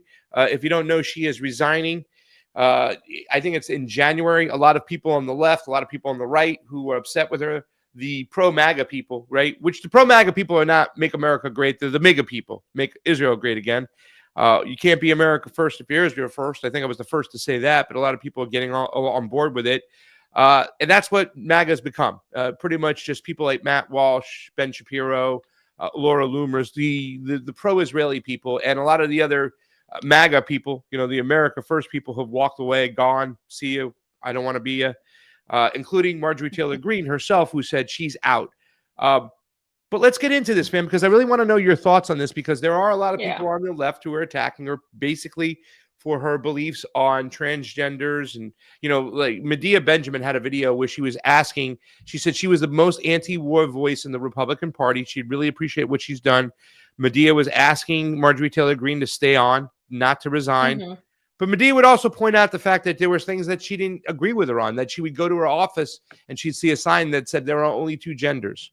You know what I'm saying? And Medea would get mad about that. But Medea can agree with her. Now, you're putting your hand over your head, fam, and you're saying this. Out of all the things she didn't agree with Marjorie Taylor Greene on, she had to point that one out. Is that really the most important thing? That you disagreed with Marjorie Taylor Greene? It is. Unfortunately, fam, Code Pink is tied to the PSL people, and they go out and they say the Palestinian fight is the same as the transgender fight. That's what they vocally say. You know what I'm saying? And once again, I choose not to get too involved with this conversation, because at the end of the day, it is not the biggest problem we have. It's not. That's the whole point. We should treat everybody with love and respect. Okay. But to sit there, if you don't believe for a second that they are either useful idiots or it's a psyop to tie in the transgender movement with the Palestinian movement, I don't know what to say to you, because it's definitely designed to make sure that movement fails, and people look at the PSL, look at Code Pink and go, you're ridiculous. However, I appreciate the fact that Medea Benjamin can still go out there and say, I support Marjorie Taylor Greene. We asked the people in New York the other day on the radio station, hero or zero, and it's mostly leftists there, Democratic Party people, and she got more heroes than zeros, fam. So let me ask you the question. When it comes to Marjorie Taylor Greene, on any level, whatever you want to say. First of all, what do you think about her resigning? But do you think she was a hero or a zero? Or somewhere in I don't between? think I think she was neither. I mean, I'm probably gonna have a different answer than you, actually. I didn't react like everybody to this, hailing her for, as a hero. I mean, she's been she was for a large portion of her tenure largely promoting, the border BS, largely promoting the to a degree the Zionists. She shifted on that, the Zionist thing, which is good. She was definitely much better than AOCIA and the squad, of course, but that's a low bar. For me, I saw it as a cop out that she is leaving. I don't know for me, it's like if you're going to go to Congress, and I've said this before many times, if you're going to be president, you're going to be an elected official, you need to have like either balls of steel or ovaries of steel and do what you need to do for the people. You don't leave when it gets difficult. You stay and you fight and you do what you need to do. If she was actually going to be that person, she should have stayed in and she should have fought. She was, anti-Medicare for all. She was a lot of things that I didn't agree with. But the thing that I will say about her is that whatever she believed in, she vocalized it, and that was what she believed in. There was little of fakery on her. Like she wasn't as politically, astute in that sense, like an Obama figure. She was definitely what you see is what you get kind of thing. And in terms of how she presented herself, and I find that to be more appealing for masses than an AOC who's fake as they come. I don't see her as a winner, and I see the what Medea did and what everybody online was doing kind of as a liberal take to me. It's just very much like, let's just applaud for the basic thing. Like it's almost like when somebody dies and then you kind of like whitewash everything they did wrong and then glorify what little that they did. It's kind of feels like that. I feel like people are trying to like say, oh, look, we can have a Marjorie Taylor Greene. She was great. Let's elect another one. Was she really great? No, she wasn't. She didn't do what she needed to do. And I know it's hard in Congress. I know it's next to impossible, but if she actually was going to be for the people, she would stay, finish out her term, and continue doing what she's doing. And I think that would actually change things more. But she just left. It kind of feels to me like she abandoned her role. Well, she shouldn't let have me ask you abandoned this question then. Okay, so a lot of people said that she did abandon ship. Did the Charlie Kirk death have anything to do with her resigning? In other words, she did feel, and let's not forget, I want to say this clearly out there, ladies and gentlemen. It's one thing to push back against Israel. It's another thing to introduce policy to cut their funding. That's what she did. That's the real reason why Donald Trump turned on her. It wasn't so much about the Epstein files and her turning on Donald Trump. It was that she went after Israel and he had to go after her for doing so. Once again, the Epstein files, if it was to be released as far as everything they had, there'd be a lot of people that are hanging out in Israel, a lot of elected officials from Israel, a lot of people who are working for Israel that would have to, the chickens would come home to roost and then have to be responsible for their actions. So I want to point out that she actually tried to enact policy. I also want to show this here, fam. This is recent. She has come around on a lot of these things. Fix health insurance, not regime change in Venezuela.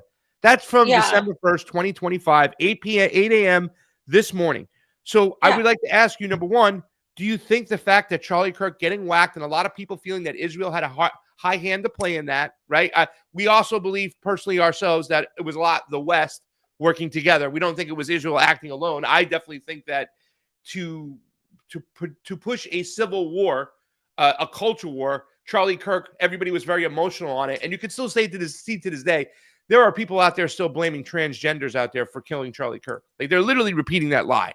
That no, it had a wait a second. This guy was a Republican, Trump supporting guy at one point, whatever, who supposedly killed him, whatever. But they're going to push that lie. Do you think Charlie Kirk's death, number one, had something to do with it and kind of justifies her quitting? Because she said, "What do you want me to do? Stay in office and get killed? I'll get whacked. I'm going to get killed. I've had so many death threats right now. I'm not going to end up dead. I'm resigning." And if she continues to do work outside of her office, like, let's say, for instance, Matt Gaetz is doing. We have a video of her and Matt Gaetz coming up there. I mean, how could you fault her for resigning, fam, when she's gotten all these death threats? You know what I'm saying? And isn't there something to say I don't want to say it makes her a complete hero, but her pushing policy against Israel to cut their funding? I mean, that's unheard of nowadays. Go ahead, fam. I just think the bar is so low. Like it's almost like doing the minimal is now we're evoking heroism. I mean, now people are kind of creating this sort of alternative thing with like her, Candace Owens, Tucker Carlson, like the new version of the MAGA that's anti-Zionist supposedly. Don't you think that's another trap set to get people to once again next time elect the next Donald Trump that comes along? That's what I think this is all part of. And I think she's part of that movement. I don't think she's entirely threatening enough to be a threat. Like, I don't see that. I think a lot of people are trying to see that because the bar is so low. And I do think like she changed her stance, but that's December 1st, Pasta. That's literally after she said she's quitting. What is she going to do about it? She's not going to do anything about it. Again, like, it's not enough for me to say I'm just going to quit because I'm being threatened. I don't know if that's true or not. How do I know if that's true or not? I don't know. I give her more credit than I've given pretty much anybody else in recent times in terms of Congress, in terms of what they've done. But I still think she is copping out. I still think she is part of like going to be used as this attempt to create a MAGA that's very nationalist. So pro America, but also you're going to see them have their caveats when it comes to the border, Latin America. Ultimately, they're going to be anti-Zionist, but it's another capture, I think.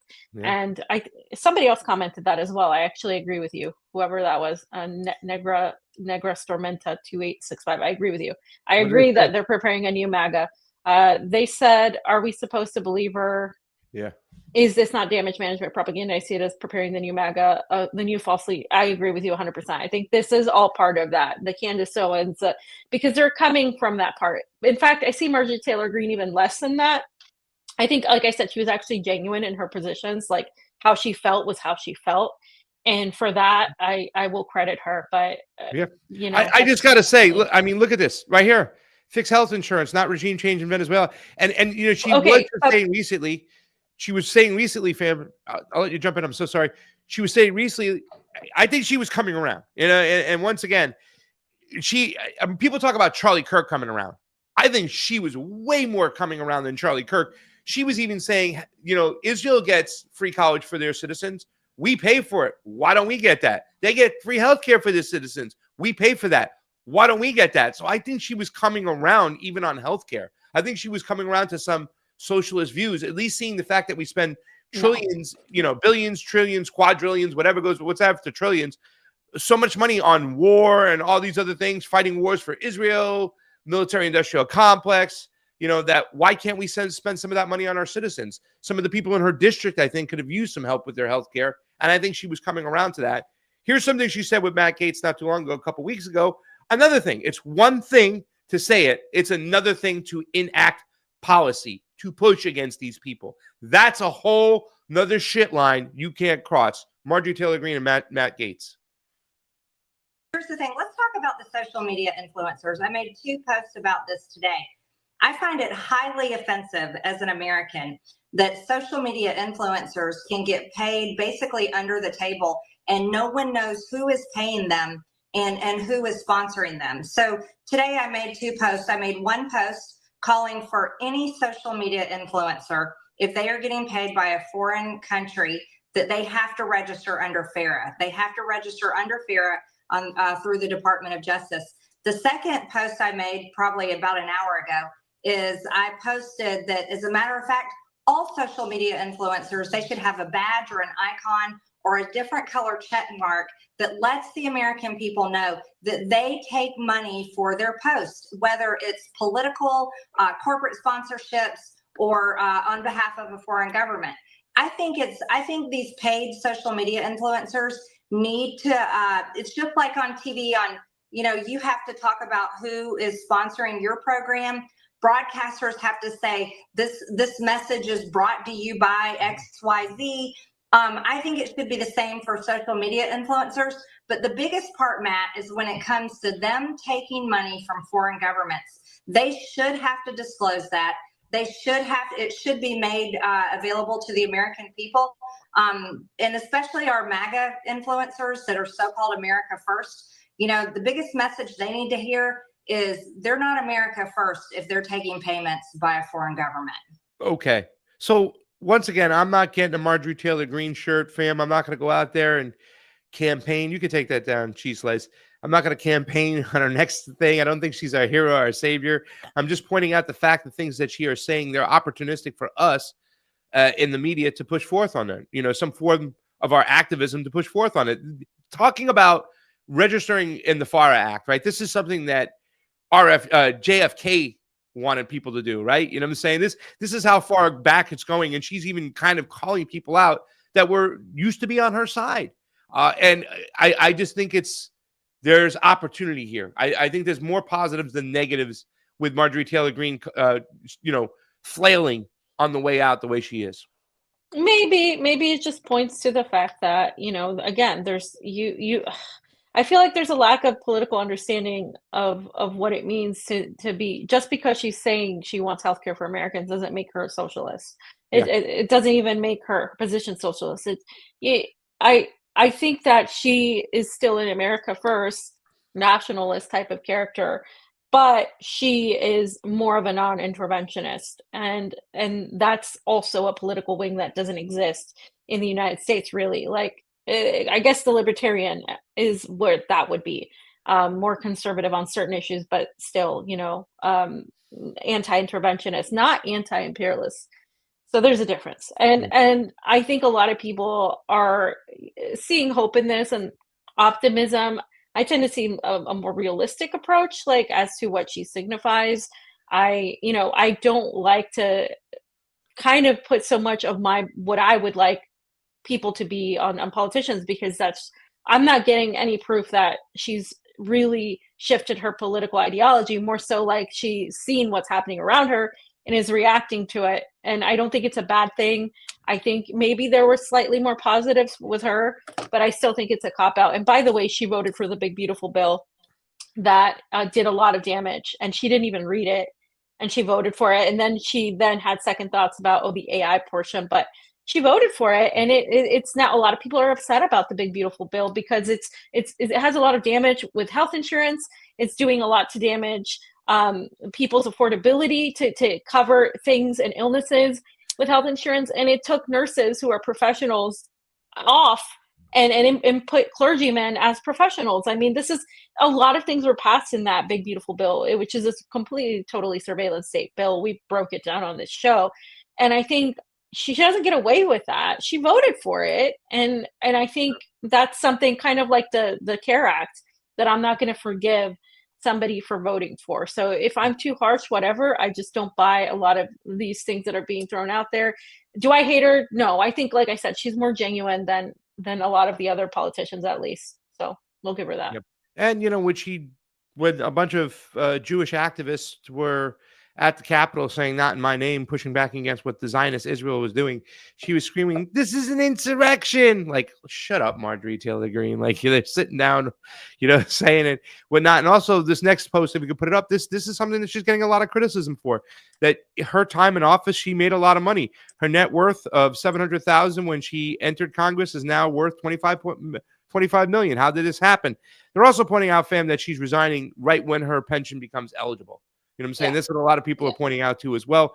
And that's really going to really hurt her in the long run. How did you make this money? Are you sitting there calling out corrupt people when you yourself were corrupt? Did you take advantage of it? Oh, it was legal, so you could take advantage of it. You know what I'm saying? This is going to be something that she's going to have a hard time dealing with as she exits out, and I think she is probably going to OAN with, Matt Gaetz. So who knows? And there's no heroes. Like, I'm sorry, not in politics, at least. I don't have any. Yeah. So. And I think we got, do we have one more? No, we already put that up. That's it, pretty much, fam. That's what we have to deal with. That's Marjorie Taylor Greene. Oh, yeah. So Marjorie Taylor Greene has been America First from day one, pro-Trump, pro-border. anti-woke, and now Trump turns on her. Just like he attacked Thomas Massey for not for betraying MAGA, but for not being Israel first. He's showing who owns him, and it's not the Christian American people. I'm out. That's Dr. Simon Goddick. I think Donald Trump has showed, where he's at. I'm withdrawing my support and endorsement of Congresswoman Marjorie Taylor Greene of the great state of Georgia. He still knows how to be a showmanship as he's dissing somebody. Over the past weeks, despite my creating record achievements for our country, including a total and complete victory on the shutdown, closed borders, low taxes, no men and women's sports or transgenders for everyone, ending DEI, stopping Biden's record-setting inflation, biggest regulation cuts in history, stopping 8 wars. He loves that one.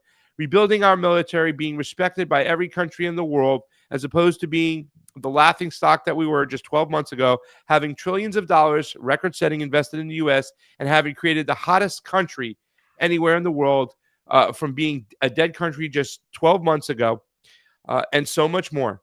All I see wacky Marjorie do is complain, fam.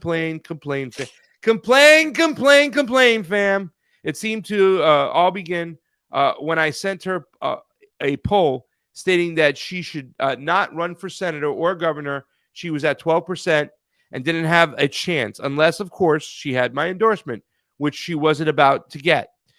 She told many people that she is upset that I don't return her phone calls anymore, but with 219 congressmen and women, 53 U.S. senators, 24 cabinet members, almost 200 countries, and otherwise normal life to lead, I can't take a ranting lunatic's call every day. I understand that wonderful conservative people are thinking about primarying Marjorie Taylor Greene in her district of Georgia, that they are fed up with her antics, and if the right person runs, they will have my complete and underlying support. She has gone far left, even doing The View, with the low IQ Republican hating anchors. Thank you for your attention to this matter. Make America great again. Fam, 1.2 million views, social media, True Social, all this going on. He turned on her because she was pushing back against Israel. I would say that Marjorie Taylor Greene probably represented the majority of the MAGA base itself from when this thing started, the Make America Great base again. She has all those credentials that we don't like, the pro-border, right, situation. I just want to wonder if this is going to affect Donald Trump more than it's going to affect Marjorie Taylor Greene. I still see this at the end of the day. Once again, not having to pick a hero or a zero. I still think this works better out for Marjorie Taylor Greene making this move, and it hurts Donald Trump. Of course, it works out better for her. She was going to lose her election, and she got out. I don't think she was going to lose her election. She could have if Donald Trump. They could have cheated her, but I don't think. Yeah, we don't have fair elections, so they wanted her out. They would get her out. So I mean, I think she did what she had to do to what she felt like she had to do to make the most money, get the most things, and survive, and that's fine. I mean that's fine, but let's call it what it is. She's not going out there she's not leaving because she's this unsung hero. People like to create these stories about people that are just our own made up shit. You don't know why she did what she did, but what I do know is that she was potentially she wasn't going to have Donald Trump support in Georgia. She could have lost her election due to manipulation. She didn't. She was getting rammed by all the pro-Trump, MAGA supporters, whatever that really just worship Trump. She wanted to she was going to lose money, and she was going to potentially lose her seat. So why not just do the pragmatic thing and leave, and also come out of this okay, I'm being attacked now, but I'm dipping out. Fine, I get it, but it's the altruistic thing. If she was driven by an ideology of actually, caring about what she was saying, she would have stayed. But people are going to be pragmatists in situations like this. And she has a family, she's got to do what she's got to do. I get it. But I just hate how people are trying to make her something that she wasn't, kind of. I don't like that. So whatever. Well, they're doing it on both sides. I think they're really destroying, they're downplaying the things she has done, and then they're lifting her up as she was the greatest thing since, you know, once again, I think she deserves a lot more credit than, rest his soul, Charlie Kirk, right? Like they were trying to Yeah, of really course. rehabilitate him. She was out there pushing policy to cut funding to Israel, to make people register in the FARA Act, you know, as a foreign agent if they took money or did business with Israel. She went way over the shit line as far as I'm concerned.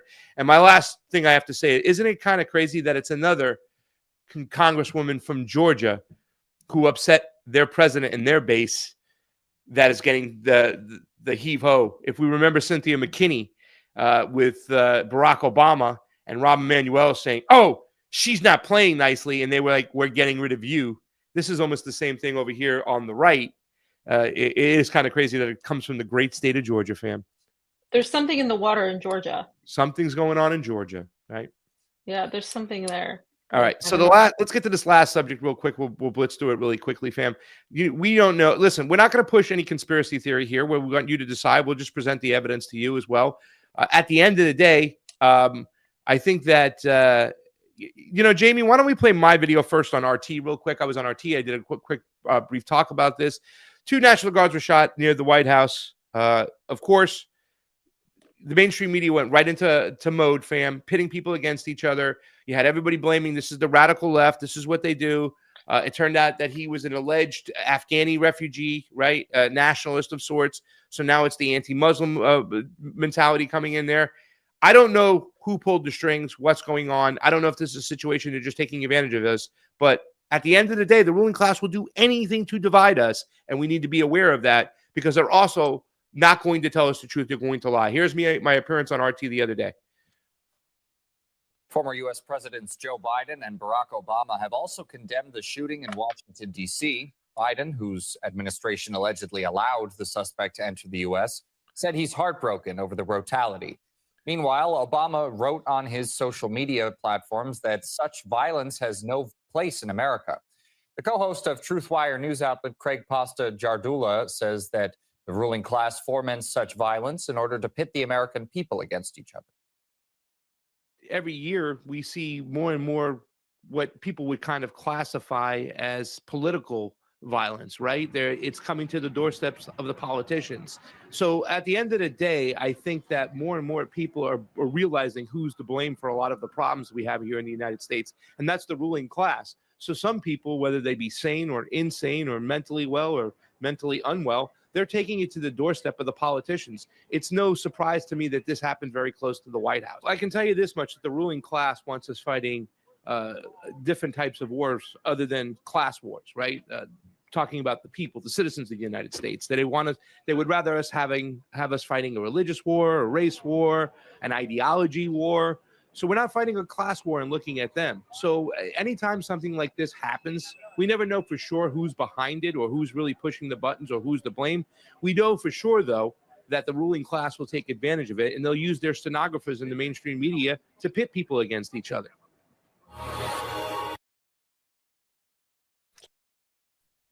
Yes, thank you. I know, right? Disaster capitalism. Okay. Who started it? Who did it? Was this a false flag? Was this something initiated? Did they let it happen and knew it was going to happen because they had a wild suspect? Whatever the case may be, they're going to take advantage of the situation. They're going to go right into form, right into mode, and start pitting people against each other. You know, I'm not the only one who said this on RT. There were a couple other people they talked about, pretty much echoed the same narrative, fam. At the end of the day, they're going to try to use this to pit people against each other. I didn't see, that's why the Charlie Kirk thing to me is like, well, who had the most to gain? Well, the ruling class in the United States had a lot to gain because they were pitting people against each other. It was the radical left who did this. It was a whole group. This is a war, us versus them. This is a war of ideology. They want us killing each other, fam. So even though these poor 2 National Guards got killed, it really sucks. My hearts go out to them. But, you know, I know, fam, a lot of people will say, hey, when they join the National Guard, when you join the military, this is what you have to look at this. Nick Cruz would not say that. Nick Cruz would go, hey, no, you shouldn't be joining the military to begin with. You're fighting for the empire. We should know this now. Don't join the military. But whatever the case may be, they're going to use it to pit us against each other. And of course, as people start to look into this, there's a lot of funny business going on. Your initial thoughts, fam, when you heard about this? I haven't followed up too much on this, but didn't they say it was an Afghan Yeah, person? an Afghan Okay. nationalist is supposedly. Okay, so I'm sorry. I'm not gonna buy that. Like, if it is, okay, but if it's not somebody that's handpicked to do this, I have a hard time buying the whole story. Just like based on the superficial read that I've done on it, I even tuned it out because I'm like, are we serious right now? Is this really happening right now when Donald Trump is, going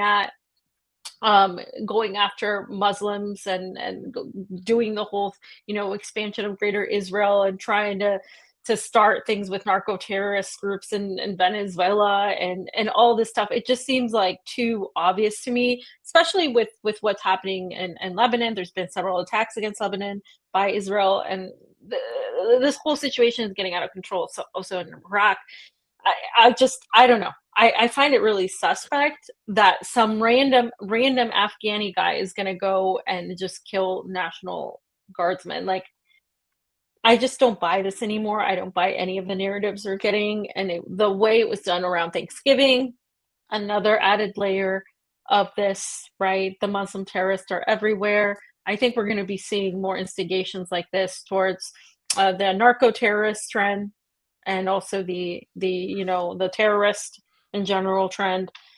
So yeah, that's all I have to say about that. Well, a nation like ours, and people who get to stay here and the access to these pharmaceutical drugs that are here, right? What I'm saying? Well, with the whole narco terrorism, discussion, what's lost is a discussion about why there are so many people addicted to these pills, why so many people take these pills. They were given to them by their doctor and then they get addicted and now here they are. And there's so many of these pills out there floating. They used to have these things called pill mills. A lot of them have been shut down, but it used to be a way that people can get more of these pills, opioids, stimulants, that kind of thing.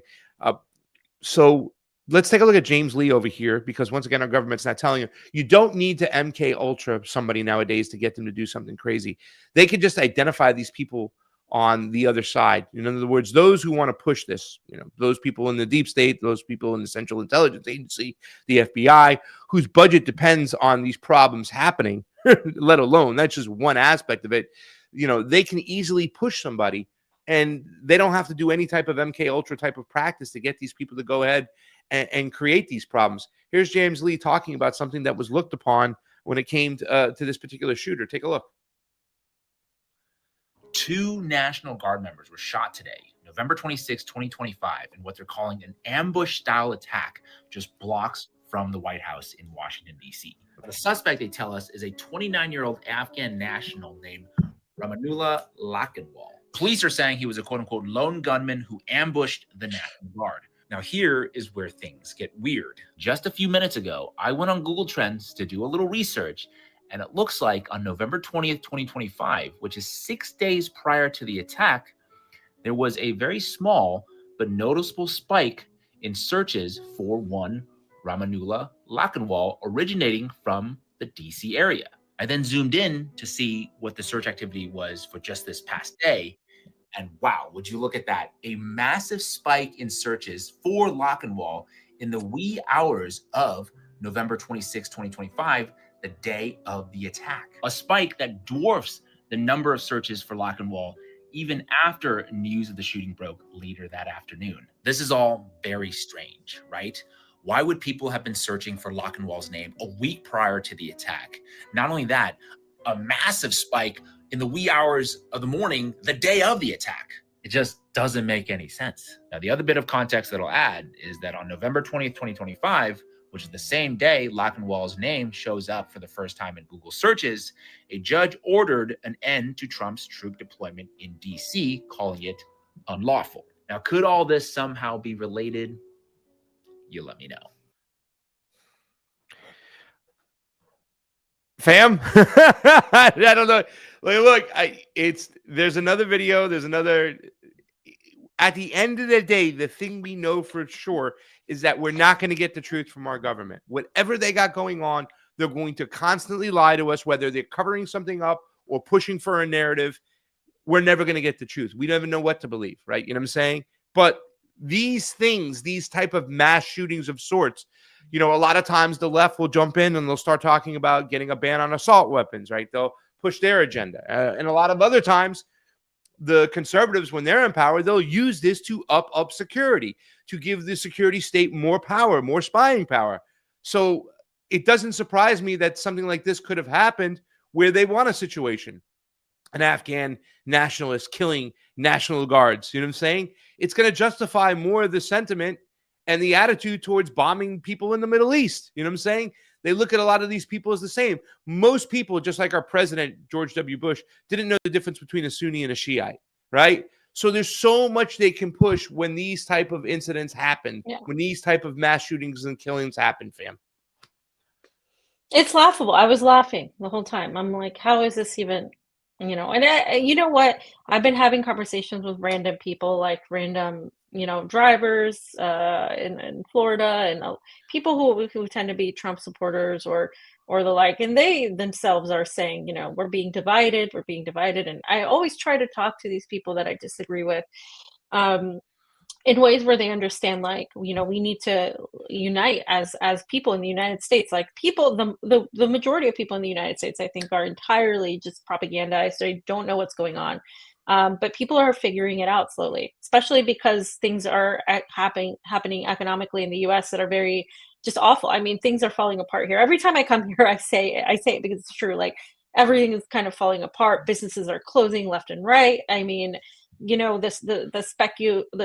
housing market is the same 2008 crisis is coming up again, and there's also a large shorting on AI, which is another layer of all of this stuff, because a lot of our companies and tech is tied to AI. So if AI goes down, or if there's something going on there, a lot of businesses are gonna basically falter. And at the airports now, they're having like robots clean and take over the jobs of janitors. So we're seeing like this transition into the next phase. And I think with that, they're trying to get us to like lose focus on that and focus against each other. And a lot of people are seeing it. They're saying, we need to not do that, not have a civil war. We need to focus on who's really creating these problems. And that's ultimately the government. And like I say, without saying it, guys, when you exhaust all the other options, when you try to fix things from the inside, you only have several options left. So people have to start realizing what those options are and start acting on them, in the US. And it's getting harder and harder to do that, but it's becoming more of a necessity now. Like, people are denying it less, and they're understanding like what's going on bit by bit. I think that's what I'm seeing. Last video we got. Let's get done with this. We're wrapping up the show, guys. All the ways to help the independent media are down below. Fiorella Isabel, Pasta Craig Pasta Jardula, along with Jayme CheeseSlice on the ones and twos. We want to thank you all for joining in this long show today. We had a lot of stuff to get into, but it's just more to from convict to conservative. But I just wanted to show that there was somebody else out there kind of echoing the same type of language out there. And, I mean, you'll see a lot of people like the Laura Loomers and the Nick Sorters. They'll push for the security state. If it's to get rid of Muslims, if it's to close up the border, they're cool with it. They're cool with track and trace systems. That's why their voices are being amplified, and a lot of other voices are being shunned. Take a look at this video right here as well.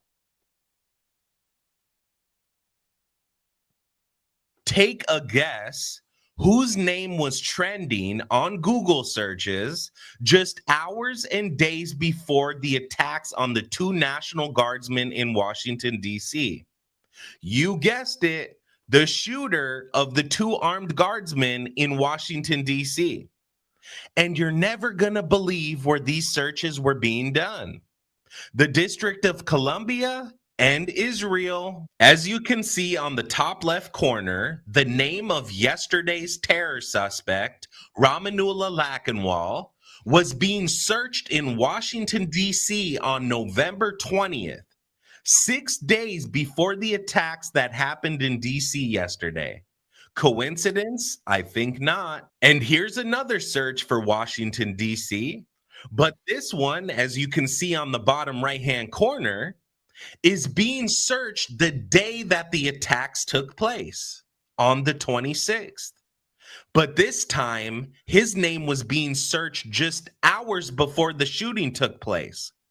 Now, my question is, who in Washington, D.C. was searching the name of a terror suspect just hours before shooting 2 National Guardsmen? And last but not least, Ramanula Lackenwall was being searched in none other than the region of our greatest ally. On November 25th, the day before the shooting, and a massive spike on November 23rd. It is now coming out that yesterday's shooting suspect sought asylum during the Biden administration and was brought to the United States in 2021. And in 2025, the Trump administration granted him asylum. And that's not all. He worked for the Kandahar Strike Force, which was a unit that worked directly under the CIA. So is yesterday's attack a prime example that the MK Ultra program is still alive and effective? I don't know if it's alive and effective, but that's the thing I said earlier. You don't need the MK Ultra plan. People are so messed up on these SSRIs, all these opioids, whatnot. You just got to push them. They don't have to put them in. They don't have to tweeze their eyes open anymore and play music and, put stuff in their brain. They're already kind of, I don't want to use the word radicalized, but they're already kind of twisted and tormented in a certain way that all you have to do is push them a little bit. But the fact is that this guy was being searched in D.C. and in Israel. All I'll say is, without making an opinion, because I don't know what to believe, is I don't know what to believe. Bam. Yeah. I mean, I don't buy the story that we're being sold. I do think that they do have patsies, and they do have this whole system where they do weaponize people, use people. I mean, I don't think that it ever went away, to be honest. I don't think that ever actually went away. And again, we don't know because we're not in the CIA. But what I will say is, I don't think any of that's ever gone away, because why would it? If it's worked before, people have bought the stories or have at least accepted that they're never getting answers. Why would they stop it? I don't think it's ended. I think it's only gotten better. And I think that now what they're doing is they're trying to psychologically wage this war online on social media, which adds another layer of warfare that I think we're just coming to terms with how to fight and how to go about it. So yeah, I mean, that's what's going on. And fam, I just got to say, just to wrap up the show, it does seem like the United States will steal this election from Honduras, just based on what I'm seeing right now online. They're creating the narrative that she's in third place, that Moncada is in third place, and that she is completely done. And there are no more updates as of now, in official updates, but Nayib Bukele already congratulated I think Nasrallah as the president. He has a terrible name, right? Nasrallah. Oh my God. And yeah, I think they're going to steal that election, and everybody's going to buy it, because the right is going to say, oh, they were just sick of the left-wing policies and blah, blah, blah, and all this stuff. So that's what they're going to go with. And people are just going to forget about it. And we need to be on it, because I think, unfortunately, Nicaragua is a target. So yeah, Latin America is a big target. They want all the natural resources. They want the cobalt, the lithium, all that stuff. So whether it be Africa, Latin America, they're not going to stop. That's it for today's show, guys. We want to thank you so much for joining on in. All the ways to help the show are down below. I want to thank Jayme CheeseSlice on the ones and twos. Fam, will we be back Wednesday, or will you be traveling? I will not be traveling Wednesday, but so we'll talk about it. We can do a show. We'll see if we can get it done, get the show done. Guys, we want to thank you all for joining in. That's it for today. We'll see you next soon. We love you all. Peace out. Truth out. Bye, guys. Bye. Take care.